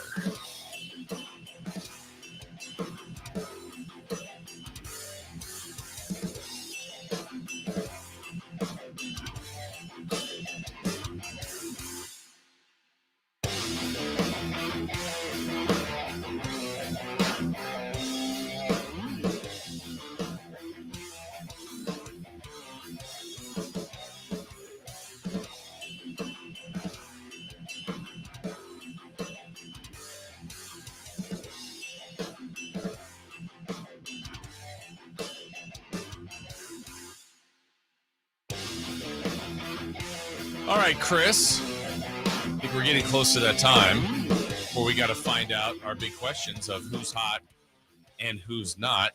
Can you help us answer who's hot? The NFL. Okay, how so? You might have heard this earlier, but in week 1, the NFL averaged 21 million viewers per game, making it the most watched week 1 on record. Even with that Friday night game on Peacock? Even with that Friday night game on Peacock. Okay. According to the league and Nielsen, the per game average on TV and digital platforms was a 12% increase over the last year. 123 million people saw at least part of one game, which is the highest since 2019. The most watched game of the week, that was the Chiefs versus the Ravens, which averaged 29.1 million viewers on TV and digital. Well, who's not? YouTube viewer Ryan. Well, I didn't expect that. Why? Well, as we all know, in 1944, Captain America was seen in movie theaters, but it wasn't a film. It was a serial shown along with cartoons and newsreels before the featured film. Oh my God! Oh, there was also a television movie in 1979 on CBS, but in 1986, Howard the Duck was released and is known as the first Marvel feature film. Oh my God! How burned? How do you even recover from that? Not good. I don't know why I grabbed this. I just. All right. Back scratcher. That was Ryan. Wow. That's tough. That's Ryan. His name's Ryan Coda. It's more like Ryan no to that. Yeah. There you go. Wow. That's why you didn't win the Tony, pal. The Tony. You won the Frank. The SP. The ESPY. All right, look, if you want to, let's. Oh, by the way, news just in that will interest fantasy football owners of either Raheem Mostert or Devin Achane. Raheem Mostert is out this weekend for the Miami Dolphins. Raheem Mostert out? Yes. So, or as Ryan would say, Raheem Mostert is playing. Wow. So, yeah, Devin Achane owners, yay. Raheem Mostert owners, boo. What sucks about this is my son and I had a little debate. Raheem Mostert was slipping in his league, and I told him to pick him, and he didn't want to. That's for tomorrow night, too. That is for Thursday night Thursday football. Bills Dolphins. This time. It's for real. It is. Is that working? Yeah, it is, actually. I don't know what the hell. What is this, an acorn on the front It's an of it? A-chan. It's an A-chan. Thank you. But it's a good, not just a back scratcher either. I can scratch my wrist. Yeah. Scratch my beard. Okay. By the way, does it look like I have a beard to you? Yeah. Okay. Did you know on the YouTube, you can't even see it. That's why I need to shave this stupid thing. You can't even. It looks like you've got a goatee. Right, exactly. Like, look, it looks like I'm clean shaven except the goatee. You're right. It's like it disappears. Because there's a lot over there. There is a lot over here, but it's all blonde. Yeah. All right, let's go streaking, please. It's time to go streaking. We're going streaking! Who is the Nostradamus of MLB? Who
Our pets. Hey, by the way, the Niners, Talanoa Hufanga, D. Winters could both return this weekend, according to Kyle Shanahan. One-play running back? One-play running back. We'll talk to 49er Insider. Oh, yeah. There's a lot going on here today with him. Including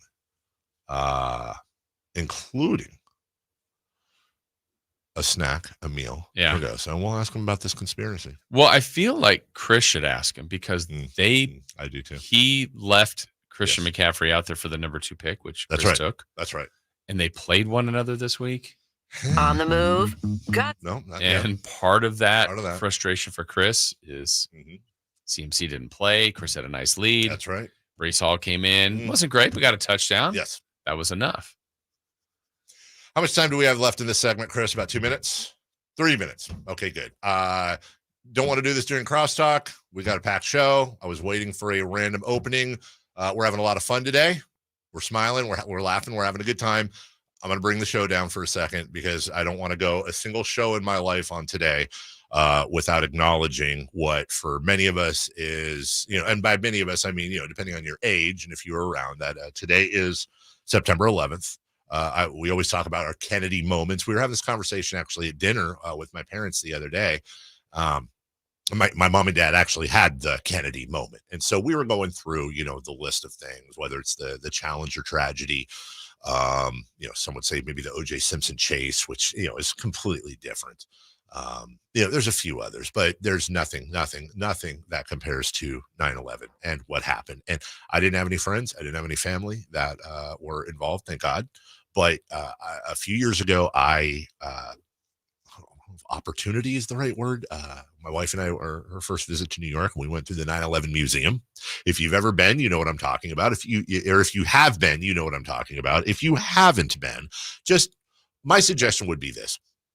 Make it the last thing you do in your day, because it will. I've been to museums. I've been to different things. It will crush you. It will absolutely crush you going through there and hearing things and seeing things and realizing that these are, whether they were the people in the buildings, whether they were the people on the planes, whether they were people surrounding the buildings, that this is just, and especially if you've ever had a chance to walk through New York and just imagining what this unimaginable thing that happened. And I always, there's so many stories. There's so many things you could talk about involved. And I always get drawn to a gentleman named Brian Sweeney, who was a passenger on United Airlines Flight 175. And there's audio of this, which I will not play. It's a phone message to his wife, Julie. And it says, "Hey, Jules, this is Brian. Listen, I'm on an airplane that has been hijacked. If things don't go well and they're not looking good, I want you to know that I absolutely love you. I want you to do good, have good times. Same with my parents. I'll see you when you get here. I want you to know that I totally love you. Bye, babe. I hope I will call you." And obviously he did not call her. He was one of the many that passed away. And it's so interesting, I think, Jason, sometimes when tragedies happen, we disassociate, or, well, that's over there, or that was, that's not gonna, weirdly enough, I always try to defend my own vulnerabilities when I hear about that. Well, that was in that part of the city, or that was in that country. We've all flown. It could happen anywhere. The Oklahoma City bombing, for example, that was in Oklahoma City. So look, you can honor those that passed, and of course you will. I always focus on the first responders that ran into danger, saved God knows how many lives. And it's just, they say it's almost become a punchline now in so many different things, never forget. But really, truly, for those of us who, you remember, guaranteed, exactly where you were the day it happened. And I remember it, like, weirdly enough, as if it was. I remember how light it was outside. I remember the room in the apartment I was in with my ex-girlfriend, Susan, when it happened. I remember the call to my boss, because I was commuting to Fairfield at the time, when we decided, probably not a good day to call people and ask them for money via the phone for charity for that, particular. Turned out, we all took the day off, as so many people did, and just watched our TVs. At some point today, and maybe you want to, maybe you don't, and I wouldn't blame anybody for not doing it, but every time this happens, I always try to watch at least one of the documentaries that will run today, the retrospectives and all that. I in my mind, and this is just for me, and this is not judging anyone who does not do that, who understandably would not want to revisit this. I always feel like it's part of the honoring process too. I don't want to watch these things, but I feel like I should and I need to. And it always simultaneously brings me back to the terror and the tragedy and the sadness, but also it brings me back to the hope and the togetherness and the rallying around each other, when flying an American flag, when patriotism, when elephants and donkeys and all other parties got along. And God knows what we're going through right now, but I always choose to remember there was a time and place not that long ago where we were all Americans first, whether you were born here or not.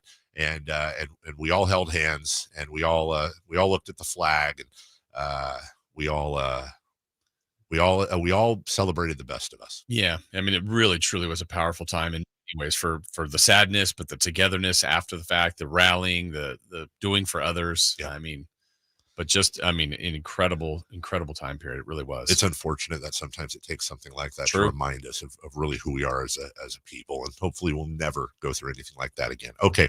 There is no segue out of this. We will take a break. When we come back, we'll flip back to things that don't matter, including the San Francisco 49ers. It is Niners at 9 with our insider, Emil Fragoso, coming up next. On the move? Got somewhere to be? Take Sacramento Kings basketball with you. The Sacktown Sports app will let you stay connected to your passion. Never miss a moment of Sacramento Kings basketball with the Sacktown Sports app. I didn't ask to be thrown in the streets with nowhere to go. I didn't think I'd survive. But I did ask for help, and Covenant House was there for me. 1 in 10 young adults will experience a form of homelessness this year. For these kids who didn't ask to be put in this unthinkable situation, Covenant House is there. Covenant House helped me break the cycle of homelessness in my family. They gave me the love that I needed. Over 2,000 young people will sleep safely in a Covenant House bed tonight. When youth who are experiencing homelessness have a hot meal, a safe place to sleep, medical care, and love, they can overcome heartbreaking challenges and have a brighter future. They just really genuinely just wanted to help me succeed, and I'm succeeding. I'm a speaker, I'm an author. Covenant House really helped me and really helped mold me into the woman I am today. If you or someone you love is asking for help, go to safeplacetosleep.org today. You go into your shower feeling, but as soon as you reach for the Irish Spring, your day immediately gets better. That crisp, fresh, unmistakable Irish Spring scent zings your brain and awakens your senses. So when you finally emerge from the shower, 37 minutes later, because you pay the water bill so you can stay in there as long as you want, you're ready to take on the day and smell great doing it. Irish Spring Body Wash and Bar Soap. Fresh, green, Irish. Shop now at Walmart. Progressive presents Renter's MVP's Most Valuable Possessions.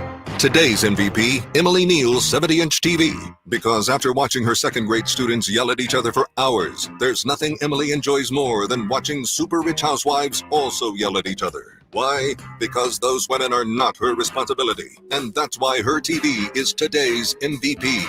Keep your most valuable possessions protected by bundling your renters and auto insurance with Progressive. Progressive Casualty Insurance Company affiliates and other insurers not available in all states. Silverado savings spectacular now at Maida Chevy with $13,000 off MSRP. Every new Silverado half-ton LTZ in stock after rebates. $12,500 off every Silverado half-ton High Country after rebate. And $11,000 off all new Silverado half-ton RSTs exclusively at Maida Chevy at MaidaChevy.com. Sacramento Silverado headquarters. Whatever Silverado you choose, you'll save thousands at Maida Chevy. Together, let's drive. Not available with special financing, leasing, some other offers. Must trade in 2010 model year or newer. Ends 9/30/24. The 90th annual Marysville Stampede is coming to Marysville's Cotton Rosser Arena this Saturday and Sunday. It's a whole weekend of the best pro rodeo action for the whole family. Bareback, saddle bronc, and bull riding. Plus the BMX motorcycle show. It's just $25 for adults and $15 for kids 4 to 12. The 90th annual Marysville Stampede, Saturday at 5 p.m. and Sunday at 3:30 p.m. at the Cotton Rosser Arena in Marysville. Get your tickets at MarysvilleStampede.com. As a mom, I'd do anything to keep my child out of physical pain. Dr. Pamela Maida is a board-certified orthopedic surgeon. As a doctor, I know that growth spurts can cause pain in my child's feet, and that can affect their legs and back too. Good Feet Youth Arch supports are designed to alleviate, even eliminate common pain. Investing in youth arch supports for your child or teen is one of the best decisions you can make. Come to the Good Feet store now for a free fitting and test walk. The TaylorMade Tour Van is a one-stop shop for PGA Tour players to get their clubs to exact specifications. And now you can get the same experience at Hagen Oaks when the TaylorMade Tour Van brings their fitting skills to you. On September 20th and 21st, you can be fitted at Hagen Oaks and have your clubs built by the TaylorMade Tour Van. A $25 fitting fee is refundable with any club purchase. Whether you're interested in the QI-10 or P770, call 916-808-2531. That's 808-2531 to reserve your spot. It's the home opener for the Sacramento State Hornets this Saturday. 6 p.m. kickoff versus Nichols. Get your tickets at hornetsports.com. KHTKAM Sacramento, KYMX HD2 Sacramento. From the Power Business Technology Toshiba Studios, your flagship station for the Beam Team. Should we light the beam? Light the beam, baby. Sacktown Sports. The Carmichael Dave Show. He's on the microphone when he's not on the microphone. He's playing a song, and when he's not playing a song, he's on the microphone, and then boom. With Jason Rpss. No, he didn't. Yes, he did. Call or text at 916-339-1140. It's the Carmichael Dave Show with Jason Rpss on Sacktown Sports.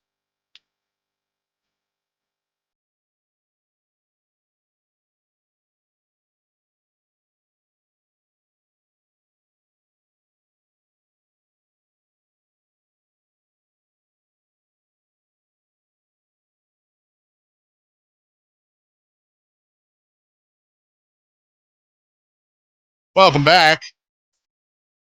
Phone or video, by the way, for Emil Fragoso. Oh, I guess we'll find out now. Hey, it's video version of Emil Fragoso as he is popping in here shortly, unless I'm way behind, which I very well might be. We ready with him? We are. Oh, there he is. There he is. Joining us right now, hatless, bearded. That's a beard that shows up, unlike mine. He's not a snack. He's a meal. Our 49er insider, Emil Fragoso. Good morning, buddy. Good morning, guys. How y'all doing today? Great. Yeah. Thank you for not asking how are we doing, because I have no idea how you're doing, and I hate that question. That's stressful, and I don't like it. Want to know, Emil? Doing fantastic. Yeah, 1-0 for the Niners, 1-0 for everything and all the speculation surrounding this team going into the regular season. Obviously, with Brandon Ayuk, Trent Williams, and everything else surrounding this team, doesn't really matter now, because what really matters is getting wins, and the Niners keep doing what they keep doing. They keep winning football games, and until they go on this hot losing streak, or if they even do that, or if they go to the Super Bowl again, this is the Niners. They go through all this controversy, all this drama, and then once it gets to Sunday or Monday or Thursday, they show up typically. And until otherwise, they're one of the best teams in football. I think before we go too far. Yeah, I was wondering when we were going to do this. Chris, would you like to ask Emil a question at all? Yes, Emil. I believe you had the first pick in the fantasy football draft. Yes, I did. And instead of picking Christian McCaffrey, which almost everyone picked Christian McCaffrey as their number one, you picked Breece Hall. Now, as a San Francisco 49er insider, did you have any prior knowledge that Christian McCaffrey might miss the first one or even two games this season? Now, I will not reveal my sources, so I can't do anything like that. But what I can say is that I had an inclination that Christian McCaffrey and this calf injury, this Achilles injury, could be bothersome. And I had mentioned on air last week that was the reason why I didn't take him. And I would like a formal apology from all three of you for getting clowned on air about that, actually. Because not only did I take Breece Hall for Christian McCaffrey, which I was laughed at by a good amount, I was playing Christopher Law in our fantasy football league this week, and I was down by 35 points this week. And because of McCaffrey not playing, and I had Deebo Samuel and Breece Hall, I ended up winning this week. So, sure wish I would have known of some sort of 49er insider saying, hey, Christian McCaffrey is probably going to be sitting out, since we know that on Friday he knew that he was sitting. Did you, Emil, did you feel it was more likely than not he would sit? I did not, honestly. All jokes aside, everything that we had heard from Christian McCaffrey indicated that he was going to play, even testing it out in pregame warmups. I was on the field when I got the news that he was not going to play, and immediately texted our boss, Frankie Cardicelli, and rushed right up here to get that story done, because it was a shock, honestly, because it seemed as if he was going to end up playing, and all of a sudden he wasn't. And again, the real trepidation I had with McCaffrey, because we knew this calf injury was going on all preseason. This happens sometimes. Guys, tweak some. McCaffrey's a special, unique one-of-one player. But the Achilles stuff, the Achilles tendonitis is something to not play around with the running back of his caliber. And the Niners, for whatever reason, felt that he was not a good to go. And now it even appears he's a long shot to go week 2. By the way, we just came up with it. It's going to be Boss Frankie from now on. He just said our boss, Frankie Cardicelli. Yeah, it's going to be Boss Frankie now, for sure. King's Cowboy, King's Boss. Yeah, Yeah, he's a pizza guy. All right. So we talked about this earlier. The fact, we saw the whole thing with Kyle saying it was a game time decision. Jordan Mason being visibly upset because he said he found out that he was going to get the start back on Friday. Mm-hmm. Now, I don't want to put you in a corner here because I'm guessing you don't know. I'm just going to ask you to speculate. Do you think Jordan Mason misspoke? Maybe there was a coach trying to pump him up like, hey, you could start Monday. Or do you think this is a situation where the Niners, like many teams, are playing a little cat and mouse and they knew a little in advance that McCaffrey wouldn't start? I think things were always trending towards Mason getting more of a workload. And I think Kyle Shanahan even pointed out in the post-game presser that we had told Jordan that, hey, in case McCaffrey can't have his full workload, be ready to go. And I'm sure Bobby Turner, longtime 49ers coach, was pumping up Jordan Mason because they are finally on great terms, Bobby Turner and Jordan Mason. And so they were hoping to get him some real love and to really get him hyped up and pumped up for potentially his biggest workload on the Niners in the regular season. And so I don't believe that they knew for sure he was going to be out Friday. Again, Kyle even put it yesterday. It's a day-by-day thing with Christian McCaffrey and his Achilles and his calf right now. It's about seeing where he's at. And the fact that he was testing it in pregame warmups tells us that he was planning to play. He was hoping to play. If that wasn't the case, he wouldn't even been out there for pregame warmups. So because of that, I do think they were trying to get him to play. It just, for whatever reason, it wasn't the right day. His Achilles was flaring up. It wasn't working the way he wanted to. And they decided to bench him. And probably for the better because the Niners still handled business without him. Yeah, and they were great. Obviously, we can get into the meat of the game too, how much they executed, how well he ran. But going forward, it sounds iffy this week for McCaffrey, doesn't it? Yeah, it absolutely does sound iffy, and according to my sources, and I don't have any other speculation. I think the Niners are right now not only questionable for week 2, but questionable if this might be a short-term IR stint for Christian McCaffrey, considering this is an Achilles tendonitis issue now, no longer really a calf strain. And with the Achilles tendonitis, and I hate to bring this up, and I kept doing it this whole week going up to the game, the Dre Greenlaw injury, really, you think about everything that guy went through and all the, he was limited in practice with the calf Achilles, questionable to play, then played through it all the way till that body part physically gave out in the Super Bowl. The Niners, while that's not the main reason they're sitting McCaffrey or the main reason why they're being so cautious with him, it's something to keep in mind. And that right now the Niners are in the beginning of their season. They're not playing for the regular season. They're playing for the postseason. And so if they can get Christian McCaffrey fully healthy down the stretch run, that's the most important thing right now because the Niners are loaded with talent across the board, and they can still, as it seems against the Jets, at least in week 1, handle business without their best offensive player. Well, as Emil Fregoso joins us, Sacktown Sports Niners Insider, we talked at length about this earlier too, Emil, and I wanted to run this by you. They've got the, they've got the Vikings this weekend in Minnesota. They're favored by 6. They'll go down, take on the Rams after that. Then home Patriots, home Cardinals. That should, by all accounts, with or without Christian McCaffrey, that should be at least 4-1. They'll certainly be favored in 3 of the next 4 before they take on the Seahawks and then the Chiefs. So you mentioned IR, which should be 4 games at minimum, I believe, which brings him back for that game at Seattle and then October 20th against the Chiefs. Remember, they have the Seahawks, Chiefs, Cowboys, Buccaneers, Seahawks, Packers, Bills stretch coming up.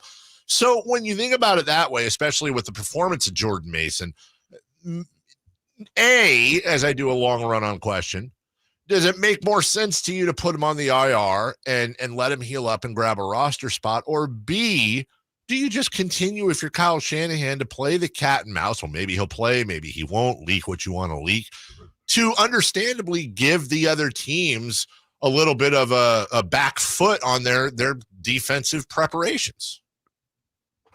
Yeah, again, I could easily see the Niners playing this cat and mouse game with McCaffrey because, again, they're not totally sure. They don't want to put McCaffrey on IR. Let's be that clear. They do not want to put McCaffrey on IR because it takes away one of their 8 IR return roster spots that they already kind of need. One for Ricky Pearsall, one for John Feliciano as well later down the line. They only have so many of those per year, so they have to be really careful of how they use those return from IR roster spot designations. But this is Christian McCaffrey. And if this Achilles injury, it's not new, but it's definitely something that's lingered from the preseason. If it's going to continue to linger, it makes a lot of sense to put him on ice for the time being if this is the case. Now, like you mentioned, Dave, their schedule gets much harder week 6 moving forward.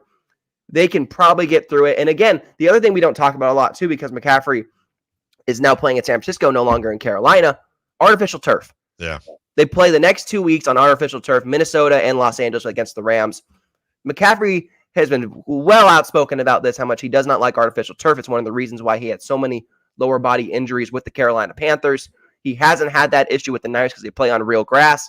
But again, and Kyle even mentioned on Monday, I should say, that if a guy says, I don't feel great on artificial turf, but I feel good on grass, most likely you don't feel great overall. So the Niners are going to be very cautious with him and see how it is. But right now, at least according to their official listing, it is day to day with Achilles tendonitis, and we'll see how he goes. I think it's a long shot he does play this week, but who knows? He might come back against the Rams. He loves playing the Los Angeles Rams.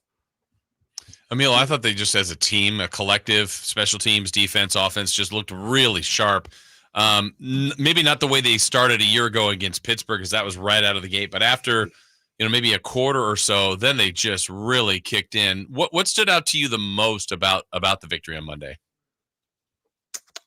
That the Niners were able to both sides of the football. The Niners were able to run the football efficiently without Christian McCaffrey, and they were able to stop the run with their new additions of Malik Collins and Javon Hargrave.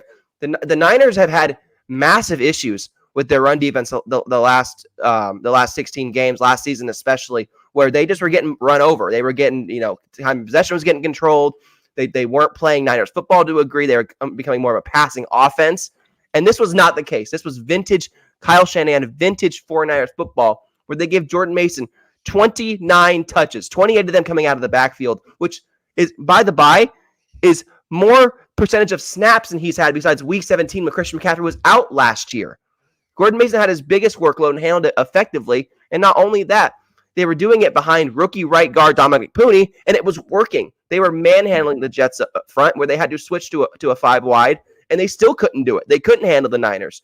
And if the Niners are able to play physical football like that, look out, because they're only going to get healthier, it seems, and they're only going to get sharper going into the season with guys like Trent Williams and Brandon Ayuk still working into game day shape. Emil Fregoso joining us. 3rd-round pick, Dominic Pooney. Everyone's talking about the big stars. A stat I saw this morning, which was great, just a 1-game sample size. Mm-hmm. But the Niners ran to the right on 64% of their runs against the Jets, and you just mentioned how much Kyle Shanahan uncharacteristically used his running back. So they ran to the right on 64% of their runs. In 2023, they ran to the right on 41% of their runs. That was the least of any team. He was the highest graded offensive lineman other than Trent Williams, who, of course, is going to get the highest grade every single time. Short sample size, but does it appear to you the Niners have found themselves a nice big weight on the right side of the line? Yeah, man, one of their new anchors. I get very big Mikey Potty vibes out of Dominic Pooney, and this is a guy who, came in a lot of highly touted. He played tackle on the outside at Kansas and had to switch into guard where he was more suited in the NFL. And the Niners threw him out there into the fire just because of injury, right? Spencer Burford fractured his hand. John Feliciano dealing with lower body injuries. And Dominic Pooney, the rookie, got thrown in there. And like Kyle has said, he hasn't looked phased. He's never looked unsure of the moment. And it's continued going into the regular season. And now here we are, week 1 going into week 2, where there's no ifs, ands, or buts. Dominic Pooney is the starting right guard for this 49ers team, to the point that when Aaron Banks went out with an injury during the game, they put Burford at left guard. They didn't move anything around. They left Pooney at right guard because that's how solidified they feel with him as a rookie to stay in that. We don't want to mess with you. We want to leave you in that spot next to Colton McKivitz, who's giving a nice anchor to McKivitz, who had a little bit of struggles against the Jets pass rush, but because of Pooney and his ability, adjusted very, very nicely. And the Niners, they keep finding these blue chip talents in the 3rd and 4th round. I don't know what to tell you guys. They keep doing it. So now they go forward and move on to Minnesota. Sam Darnold, get a matchup with him, get a matchup with the Vikings, who they obviously had that loss last year there. What's your early thoughts going into this week, Emil, about the matchup with Minnesota? Yeah, it'll be interesting to see how the Niners adjust this season after what happened last year in Minnesota. Considering the Minnesota Vikings came up and shocked them with their aerial attack with Kirk Cousins. Obviously, Kirk is no longer there, but it's Sam Darnold who threw the ball quite well against the New York Giants in week one. And yes, it's the Giants. They're not very good. They have their own quarterback issues, their own offense and defensive issues. The Niners are a whole different brand of football.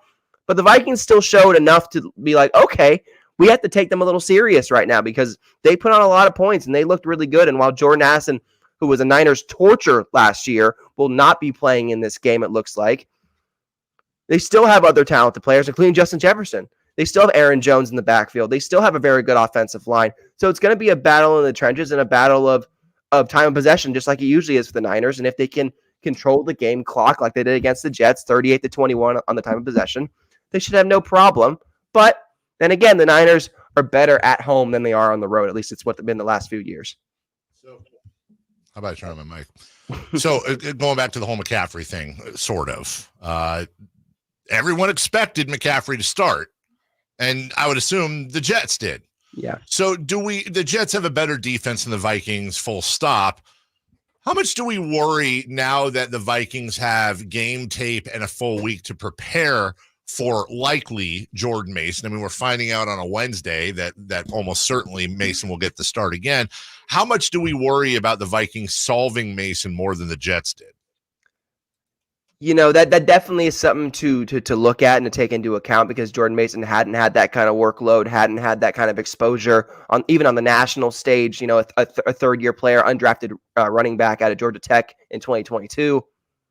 However, the Vikings should be more concerned about stopping the Niners' zone run because that's what really matters. You have to beat the lineman, not the running back, because even if you get past the lineman, tackling Jordan Mason is a load to behold. That man runs like a mixture of Marshawn Lynch and LeGarrette Blount. And not only that, he has found extra gears to his stride. The elusiveness that he showed against the Jets showed me that all the offseason work that he's put in, all the time and energy he spent, he bought a big jugs machine this year in order to get better at pass catching. That was on display as well.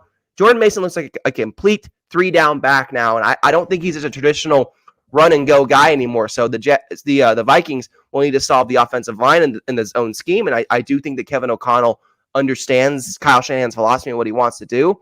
But even Robert Saleh, who was on the Niners years ago, coached those guys, could not figure it out.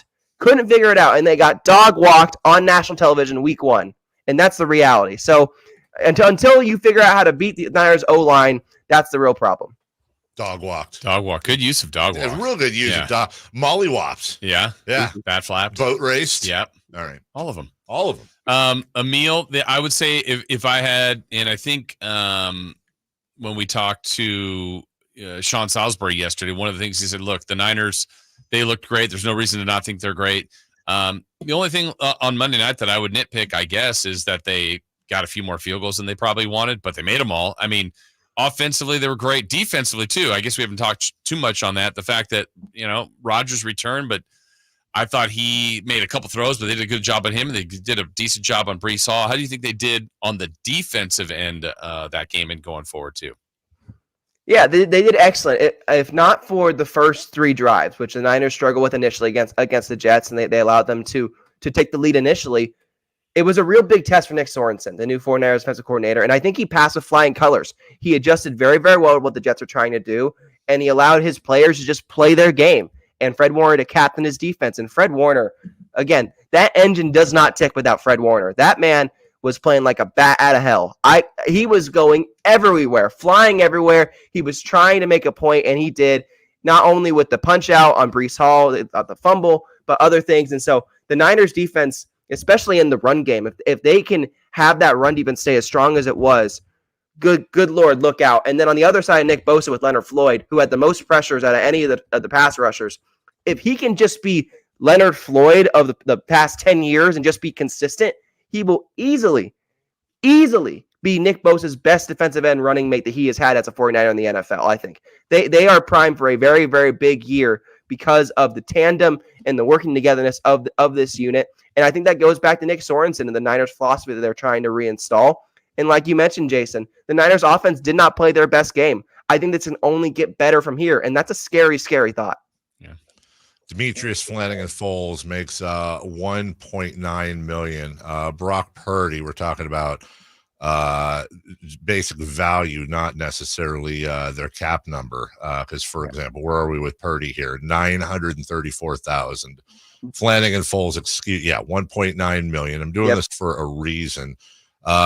Jordan Mason, $856,000. Talanoa Hufanga, $930,000. Diamador Lenore, $941,000. When you look at these average salaries, Bosa, $34 million, Ayuk, $30 million, Warner, 19, Trent Williams, 27 plus, 23, 24 for Debo. But it seems that John Lynch, who, by the way, has a lot of busts that he's grabbed early, some trades, Trey Lance, for example, that have worked out terribly, also combining a bust here, or at least for the Niners early.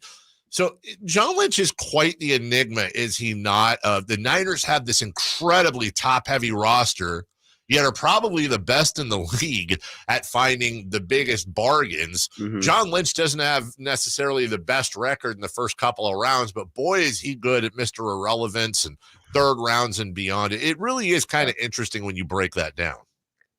It's so fascinating, guys. Like, I don't, it makes no sense to me, because you think that there's a higher success rate for any team having an earlier pick than a later pick, right? But for whatever reason, the last 2 years, the last two drafts, Jair Brown, safety. Malik Mustafa, safety. John Lynch knows how to draft safeties, and both those guys are going to be studs in the NFL. And then the Niners, it was really questionable when their run game coordinator, Chris Forster, said that they'd rather find talent on the O-line in the later rounds of the drafts and the earlier rounds of drafts. And Niner fans were like, I don't love that. Why not go out and, bolster the O-line with a big splashy first-round guy? But they end up finding these blue-chip guys like Pooney. And I think that goes back to their scouting and their department, and why the Niners every year, it seems, get poached on both in the front office, on the coaching staff, in the locker room. They get poached every single year. They usually have the most guys getting poached off their roster, off their organization. And that just goes to the testament of building a foundation so strong the Niners are able to get away with mistakes. In what realm, in what universe are you trading 3 first-round picks for a quarterback? That quarterback doesn't work out, and yet you have a better quarterback who is Mr. Irrelevant.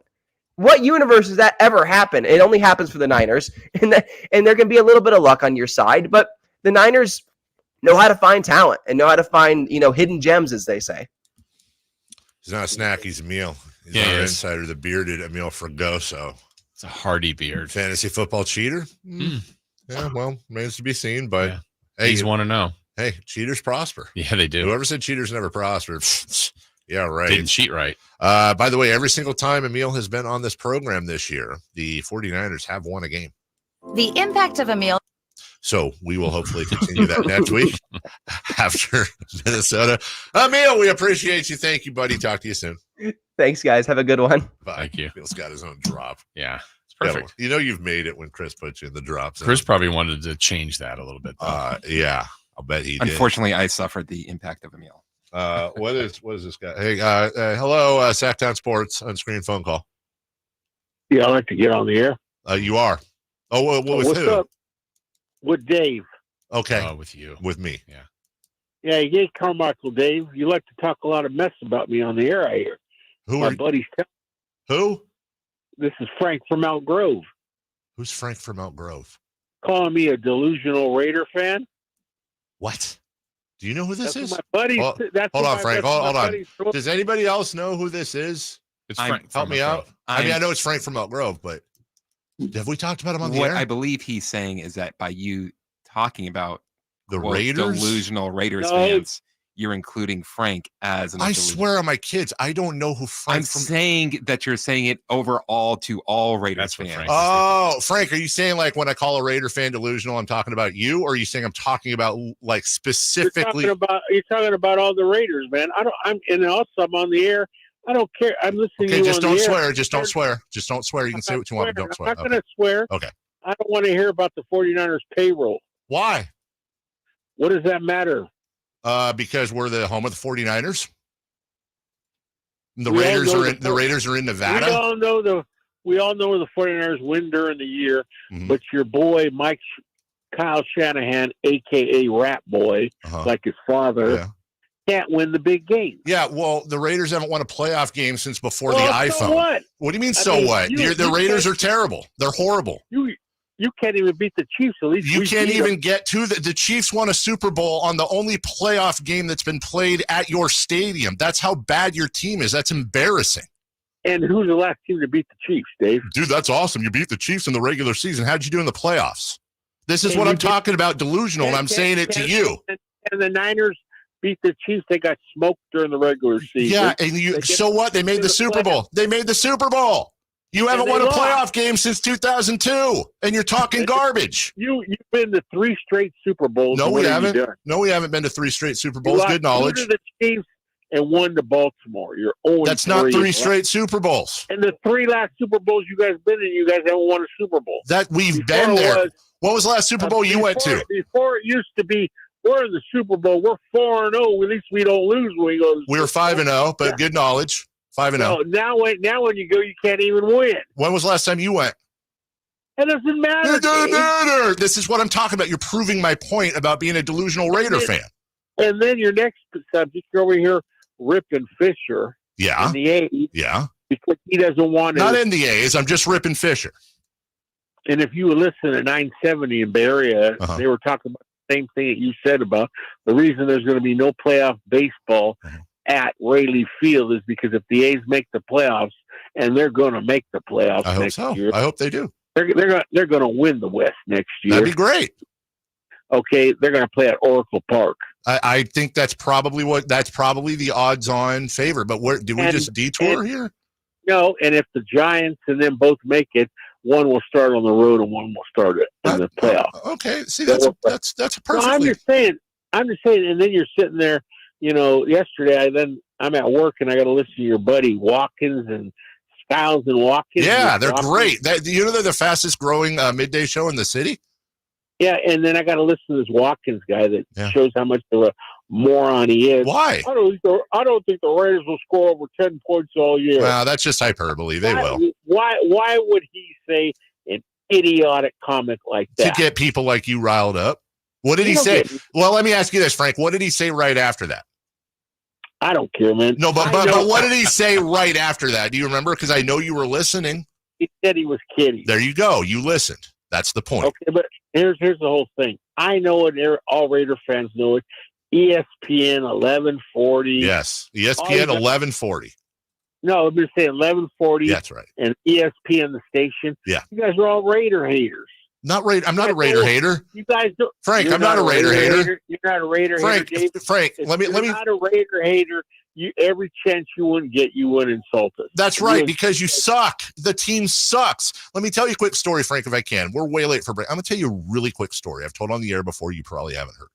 I was born 3 months premature. I was actually born dead. I heard your story. Okay, so I don't want to hear your sob story. No. Listen, Frank, put down the beer and listen. Just real quick. I'm not drinking. I don't want to hear it. Just I already heard it. Hey, what am I going to say next? I know how you were at Shriners Hospital. Yeah. And one of the Raiders were there. That's great knowledge, Kenny King. I heard your. Okay. I have a soft spot for the Raiders, Frank. That's the point. And that does it. You have a soft spot. I do. If you had a soft spot, you wouldn't rip us every chance. Frank, that's where your cheese ain't on the cracker, brother, because I'm real about them. I'm real. And this is the last thing I'm going to leave with you, Dave. Big finish. Right. Stick the landing, Simone. Okay, here we go. You ready? Yeah. I got a bet for you. You ready? You want to make a bet? Yes, I do. I 100%. There's a ton in it for me, I'm sure. Okay. Baltimore and the Raiders. Mm-hmm. I say the Raiders win. The Raiders win. I come on your show and I get a 30-minute segment. And what do I get if they lose?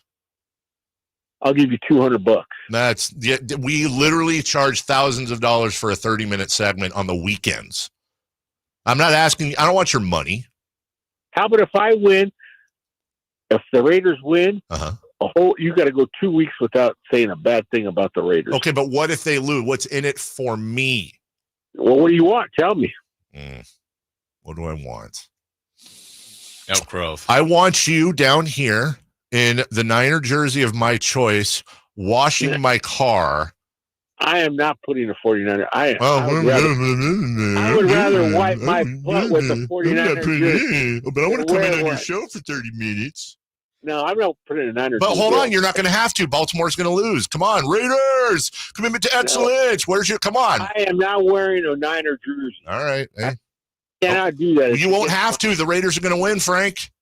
It's against the religion that I took when I took the oath of the Raiders. The oath of, what is the oath of the Raiders? Repeat it for me. Well, thou shalt not win. Amen. No, if you were a true Raider fan, you would know. I'm not a true Raider fan. Then you don't have. Then what is it? Tell me. It's only for true Raider fans. It's a secret Raider oath. Frank, I actually love you. I do. I actually, you're a weirdo in the chat. Now I remember who you are, but I'm no weirdo in the chat. You're a weirdo in the chat, and don't use a double negative. You're a weirdo in the chat, but you're welcome on the program. You call me a weirdo because I call you a loser on the chat? Is that why? You called me a loser in the chat? Yeah, I do it all the time. I say you're a loser. Oh, well, I am a loser, Frank, but you're a weirdo. Can we part as friends? And I have to say you're an idiot. Have you heard the story about how I was born 3 months premature? I don't want to hear it. I'm tired of your sob story. I don't want to hear it. All right, well, keep listening to my sob story every day between 6 and 10. We appreciate you. I don't want to hear it. That was easy. But he and the fact that he knew it. He did. Facts in the there. Fact I was that like, he doesn't know what you're talking about. Oh, he knows exactly what you're talking about. To be very fair to Frank. Yeah. Raiders haven't lost a playoff game in 20 years. That is a great point. And what I appreciate with Frank, whether we're on the same side or not, was he called in. He was ready to go. We called. I'm glad that was an unscreen. That's why we do unscreen phone calls sometimes. And the energy he brought. I'm going to do Frank a favor right now for that call and for that segment, whatever the hell that was, Frank.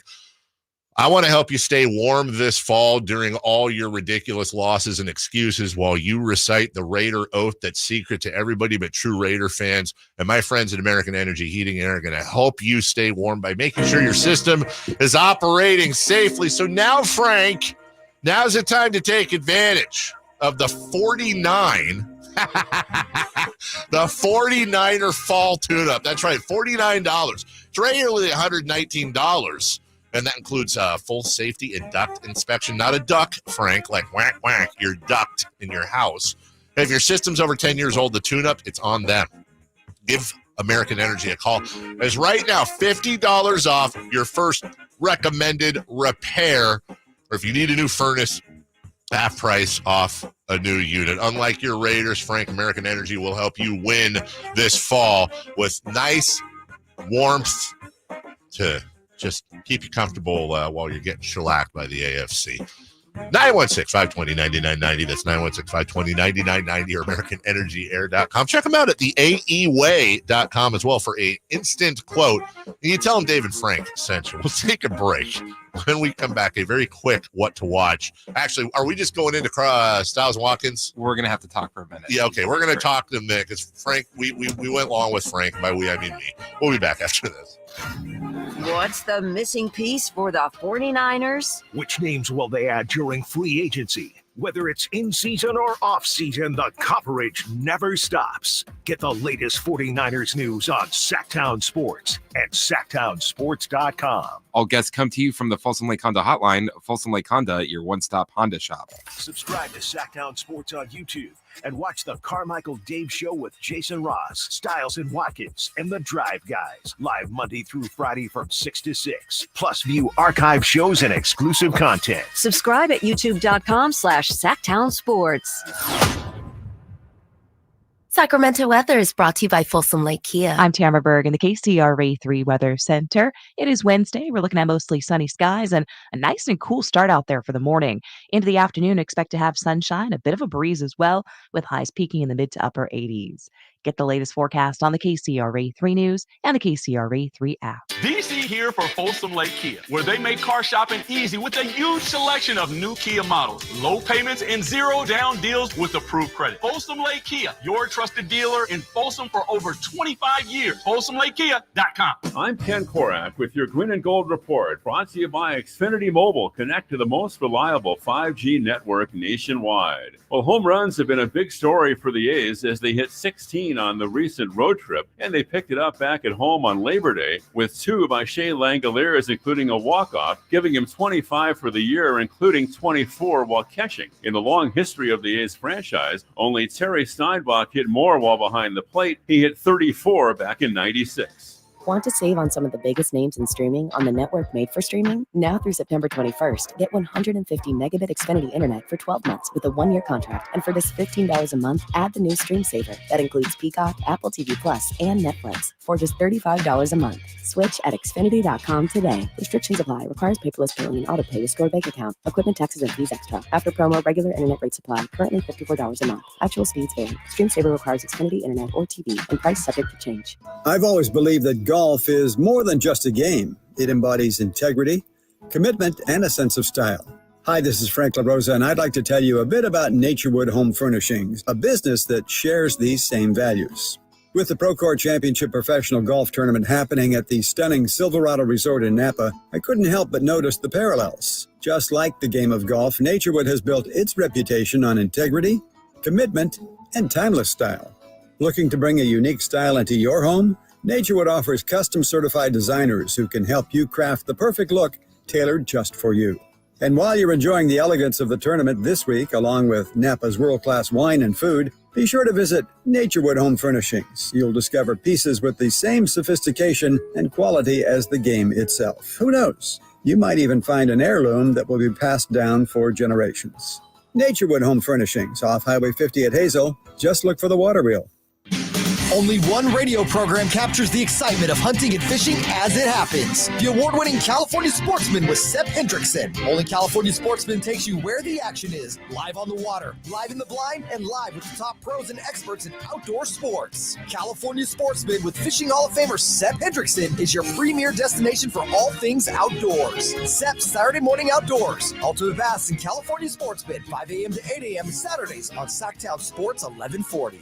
I'm still going for it, even with higher stroke risk from atrial fibrillation, and a regular heartbeat not caused by a heart valve problem. Over a 3-year study, Eliquis apixaban tablets reduced stroke risk better than warfarin, and over 97% of Eliquis patients did not experience a stroke. A first stroke occurred in 2.9% of warfarin patients versus 2.3% of Eliquis patients. Don't stop taking prescription Eliquis without asking your doctor. It may increase your stroke risk. Eliquis can cause serious and in rare cases fatal bleeding. Don't take Eliquis if you have an artificial heart valve, abnormal bleeding, or antiphospholipid syndrome. While taking, you may bruise more easily or take longer for bleeding to stop. A spinal injection while on Eliquis increases risk of blood clots, which may cause paralysis, the inability to move. Get medical help right away for unexpected bleeding, unusual bruising, or tingling, numbness, or muscle weakness. Medications such as aspirin products, NSAIDs, SSRIs, SNRIs, and blood thinners may increase bleeding risk. Tell your doctor about all planned medical or dental procedures. Learn more at Eliquis.com or call 1-855-ELIQUIS. Hey, what's up, Sacramento? It's Kyle Draper. Turn up the cleanliness at your restaurant, healthcare,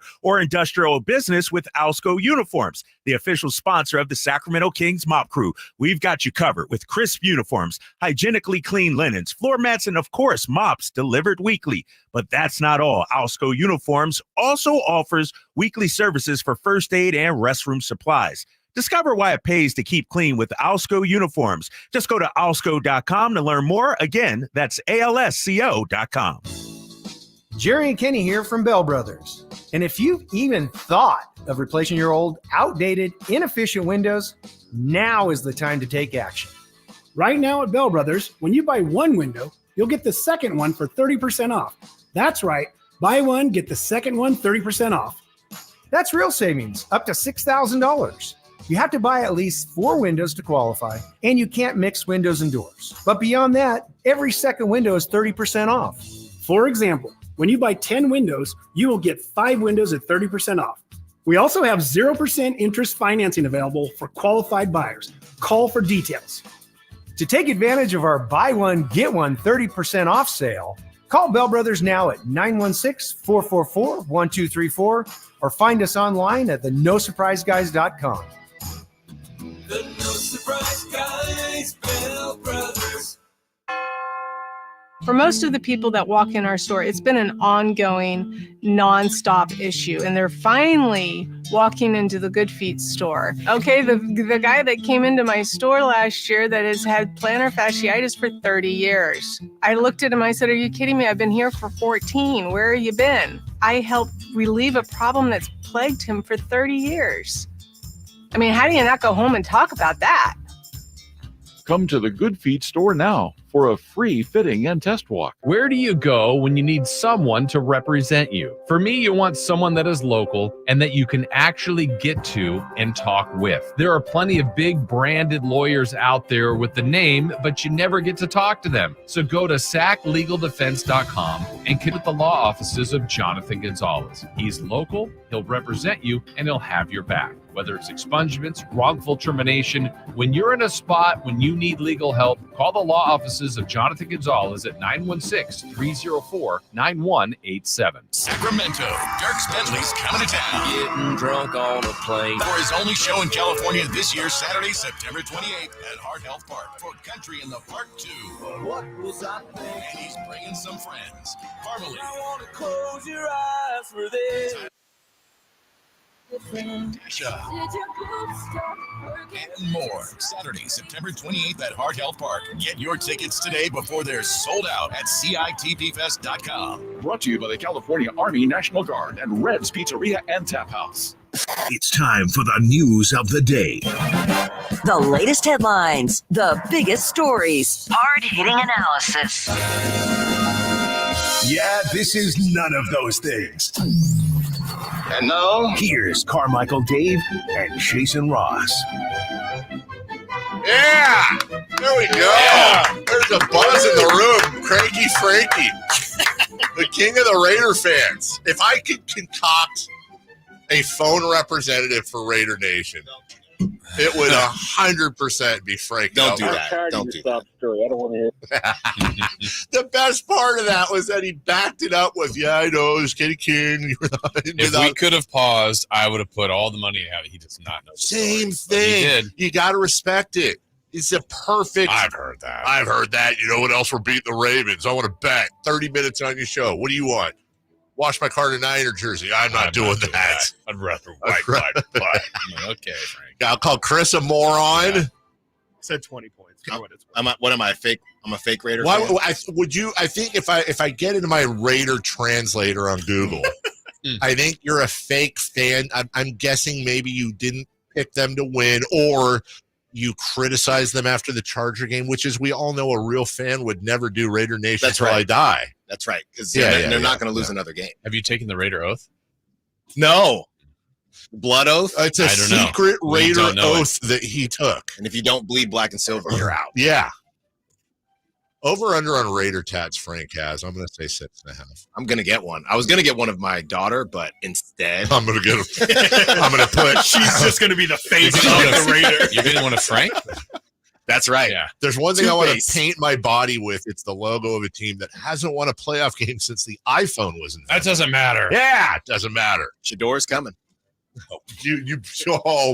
Please left that. Please. Dear football Jesus and Roger Goodell. And Roger. Please, I don't ask Roger Goodell. I don't ask for a lot. And obviously I want a Niner championship this year, but if you could see fit to bring Shador Sanders and hopefully Dion to the Raiders, I can think of no better match ever. I wouldn't give up a Super Bowl, but you can put McCaffrey on the IR for 4 games. I would trade that. Love you. Not sure about the kickoff rule. Change the OT rules, please, too. God bless you. Amen. I was in, but after everything, and he's got his own podcast Shador does on overtime, and he tried to explain what he meant. I was in on Shador to the Raiders before this season.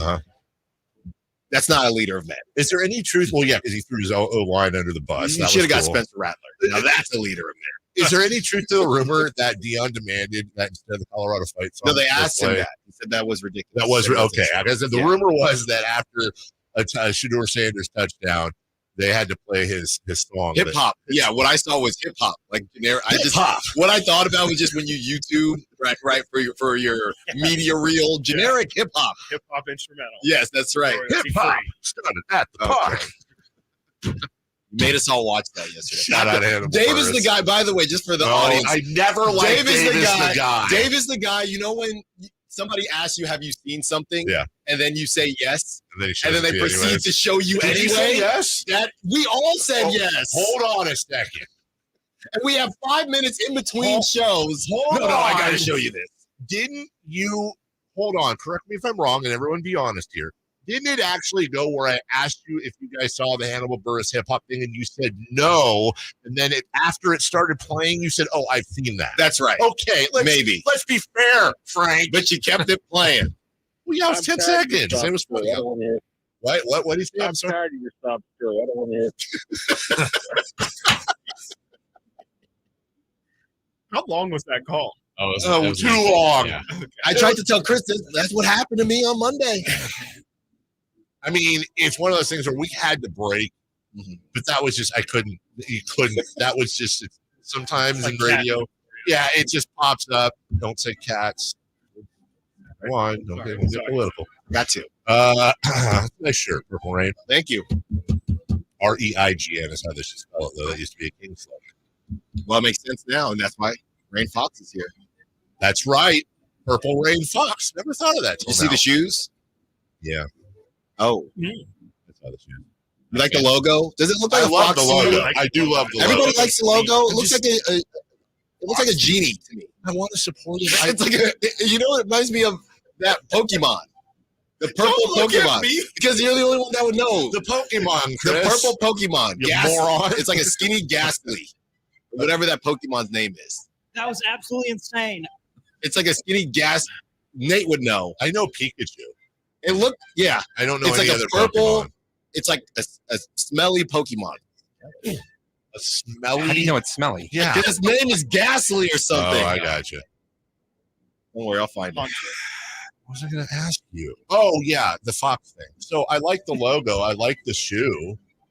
I'm not wearing anything with Curry on it. Not that I hate Steph Curry. I'm just not doing it. Says a guy who owns pair of Kobe's. But they were a gift. How'd you get those? They're a gift. They were comfortable. I think those are going to be hard to find. Ghastly. Yes. That's what you said. Yeah. Oh, I know that one. I caught that one in the Pokemon Go game. Just give him some ears. I'd use the ears.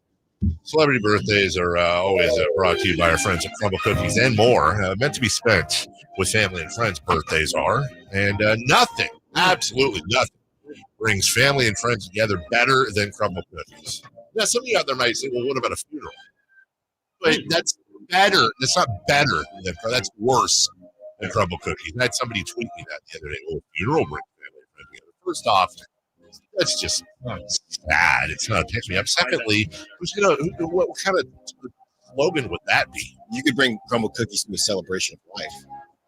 I will say some of my family's best parties were after funerals. Yeah, there you go.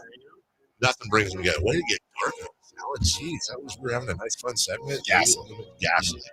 Who's turning what today? It's not going to get old for a long time. Happy birthday, Ludacris. Ludacris coming in on the verse. Never been defeated and I won't stop now. Very underrated. Too fast. Yeah, Too furious. He does. He can go fast. Luda, did you see him throw out the first pitch in his big hands? I did. Yeah, I did. Ludacris. Somebody captioned that as like anyone who's been married for 20 years or more. Ludacris. He's not 50, but he's close. I think he actually is 50. I think he's 47. Former Atlanta DJ. What a rise to fame for him. 54. 52. He didn't perform at the Atlanta Super Bowl, did he? Where's the outrage? Where's the scandal? We have Because he did that stuff on the 50-yard line in the. We have a correct answer. Yeah. And it's not Ludacris Watkins or Ludacris for Law. It's Alan Styles. Whoa!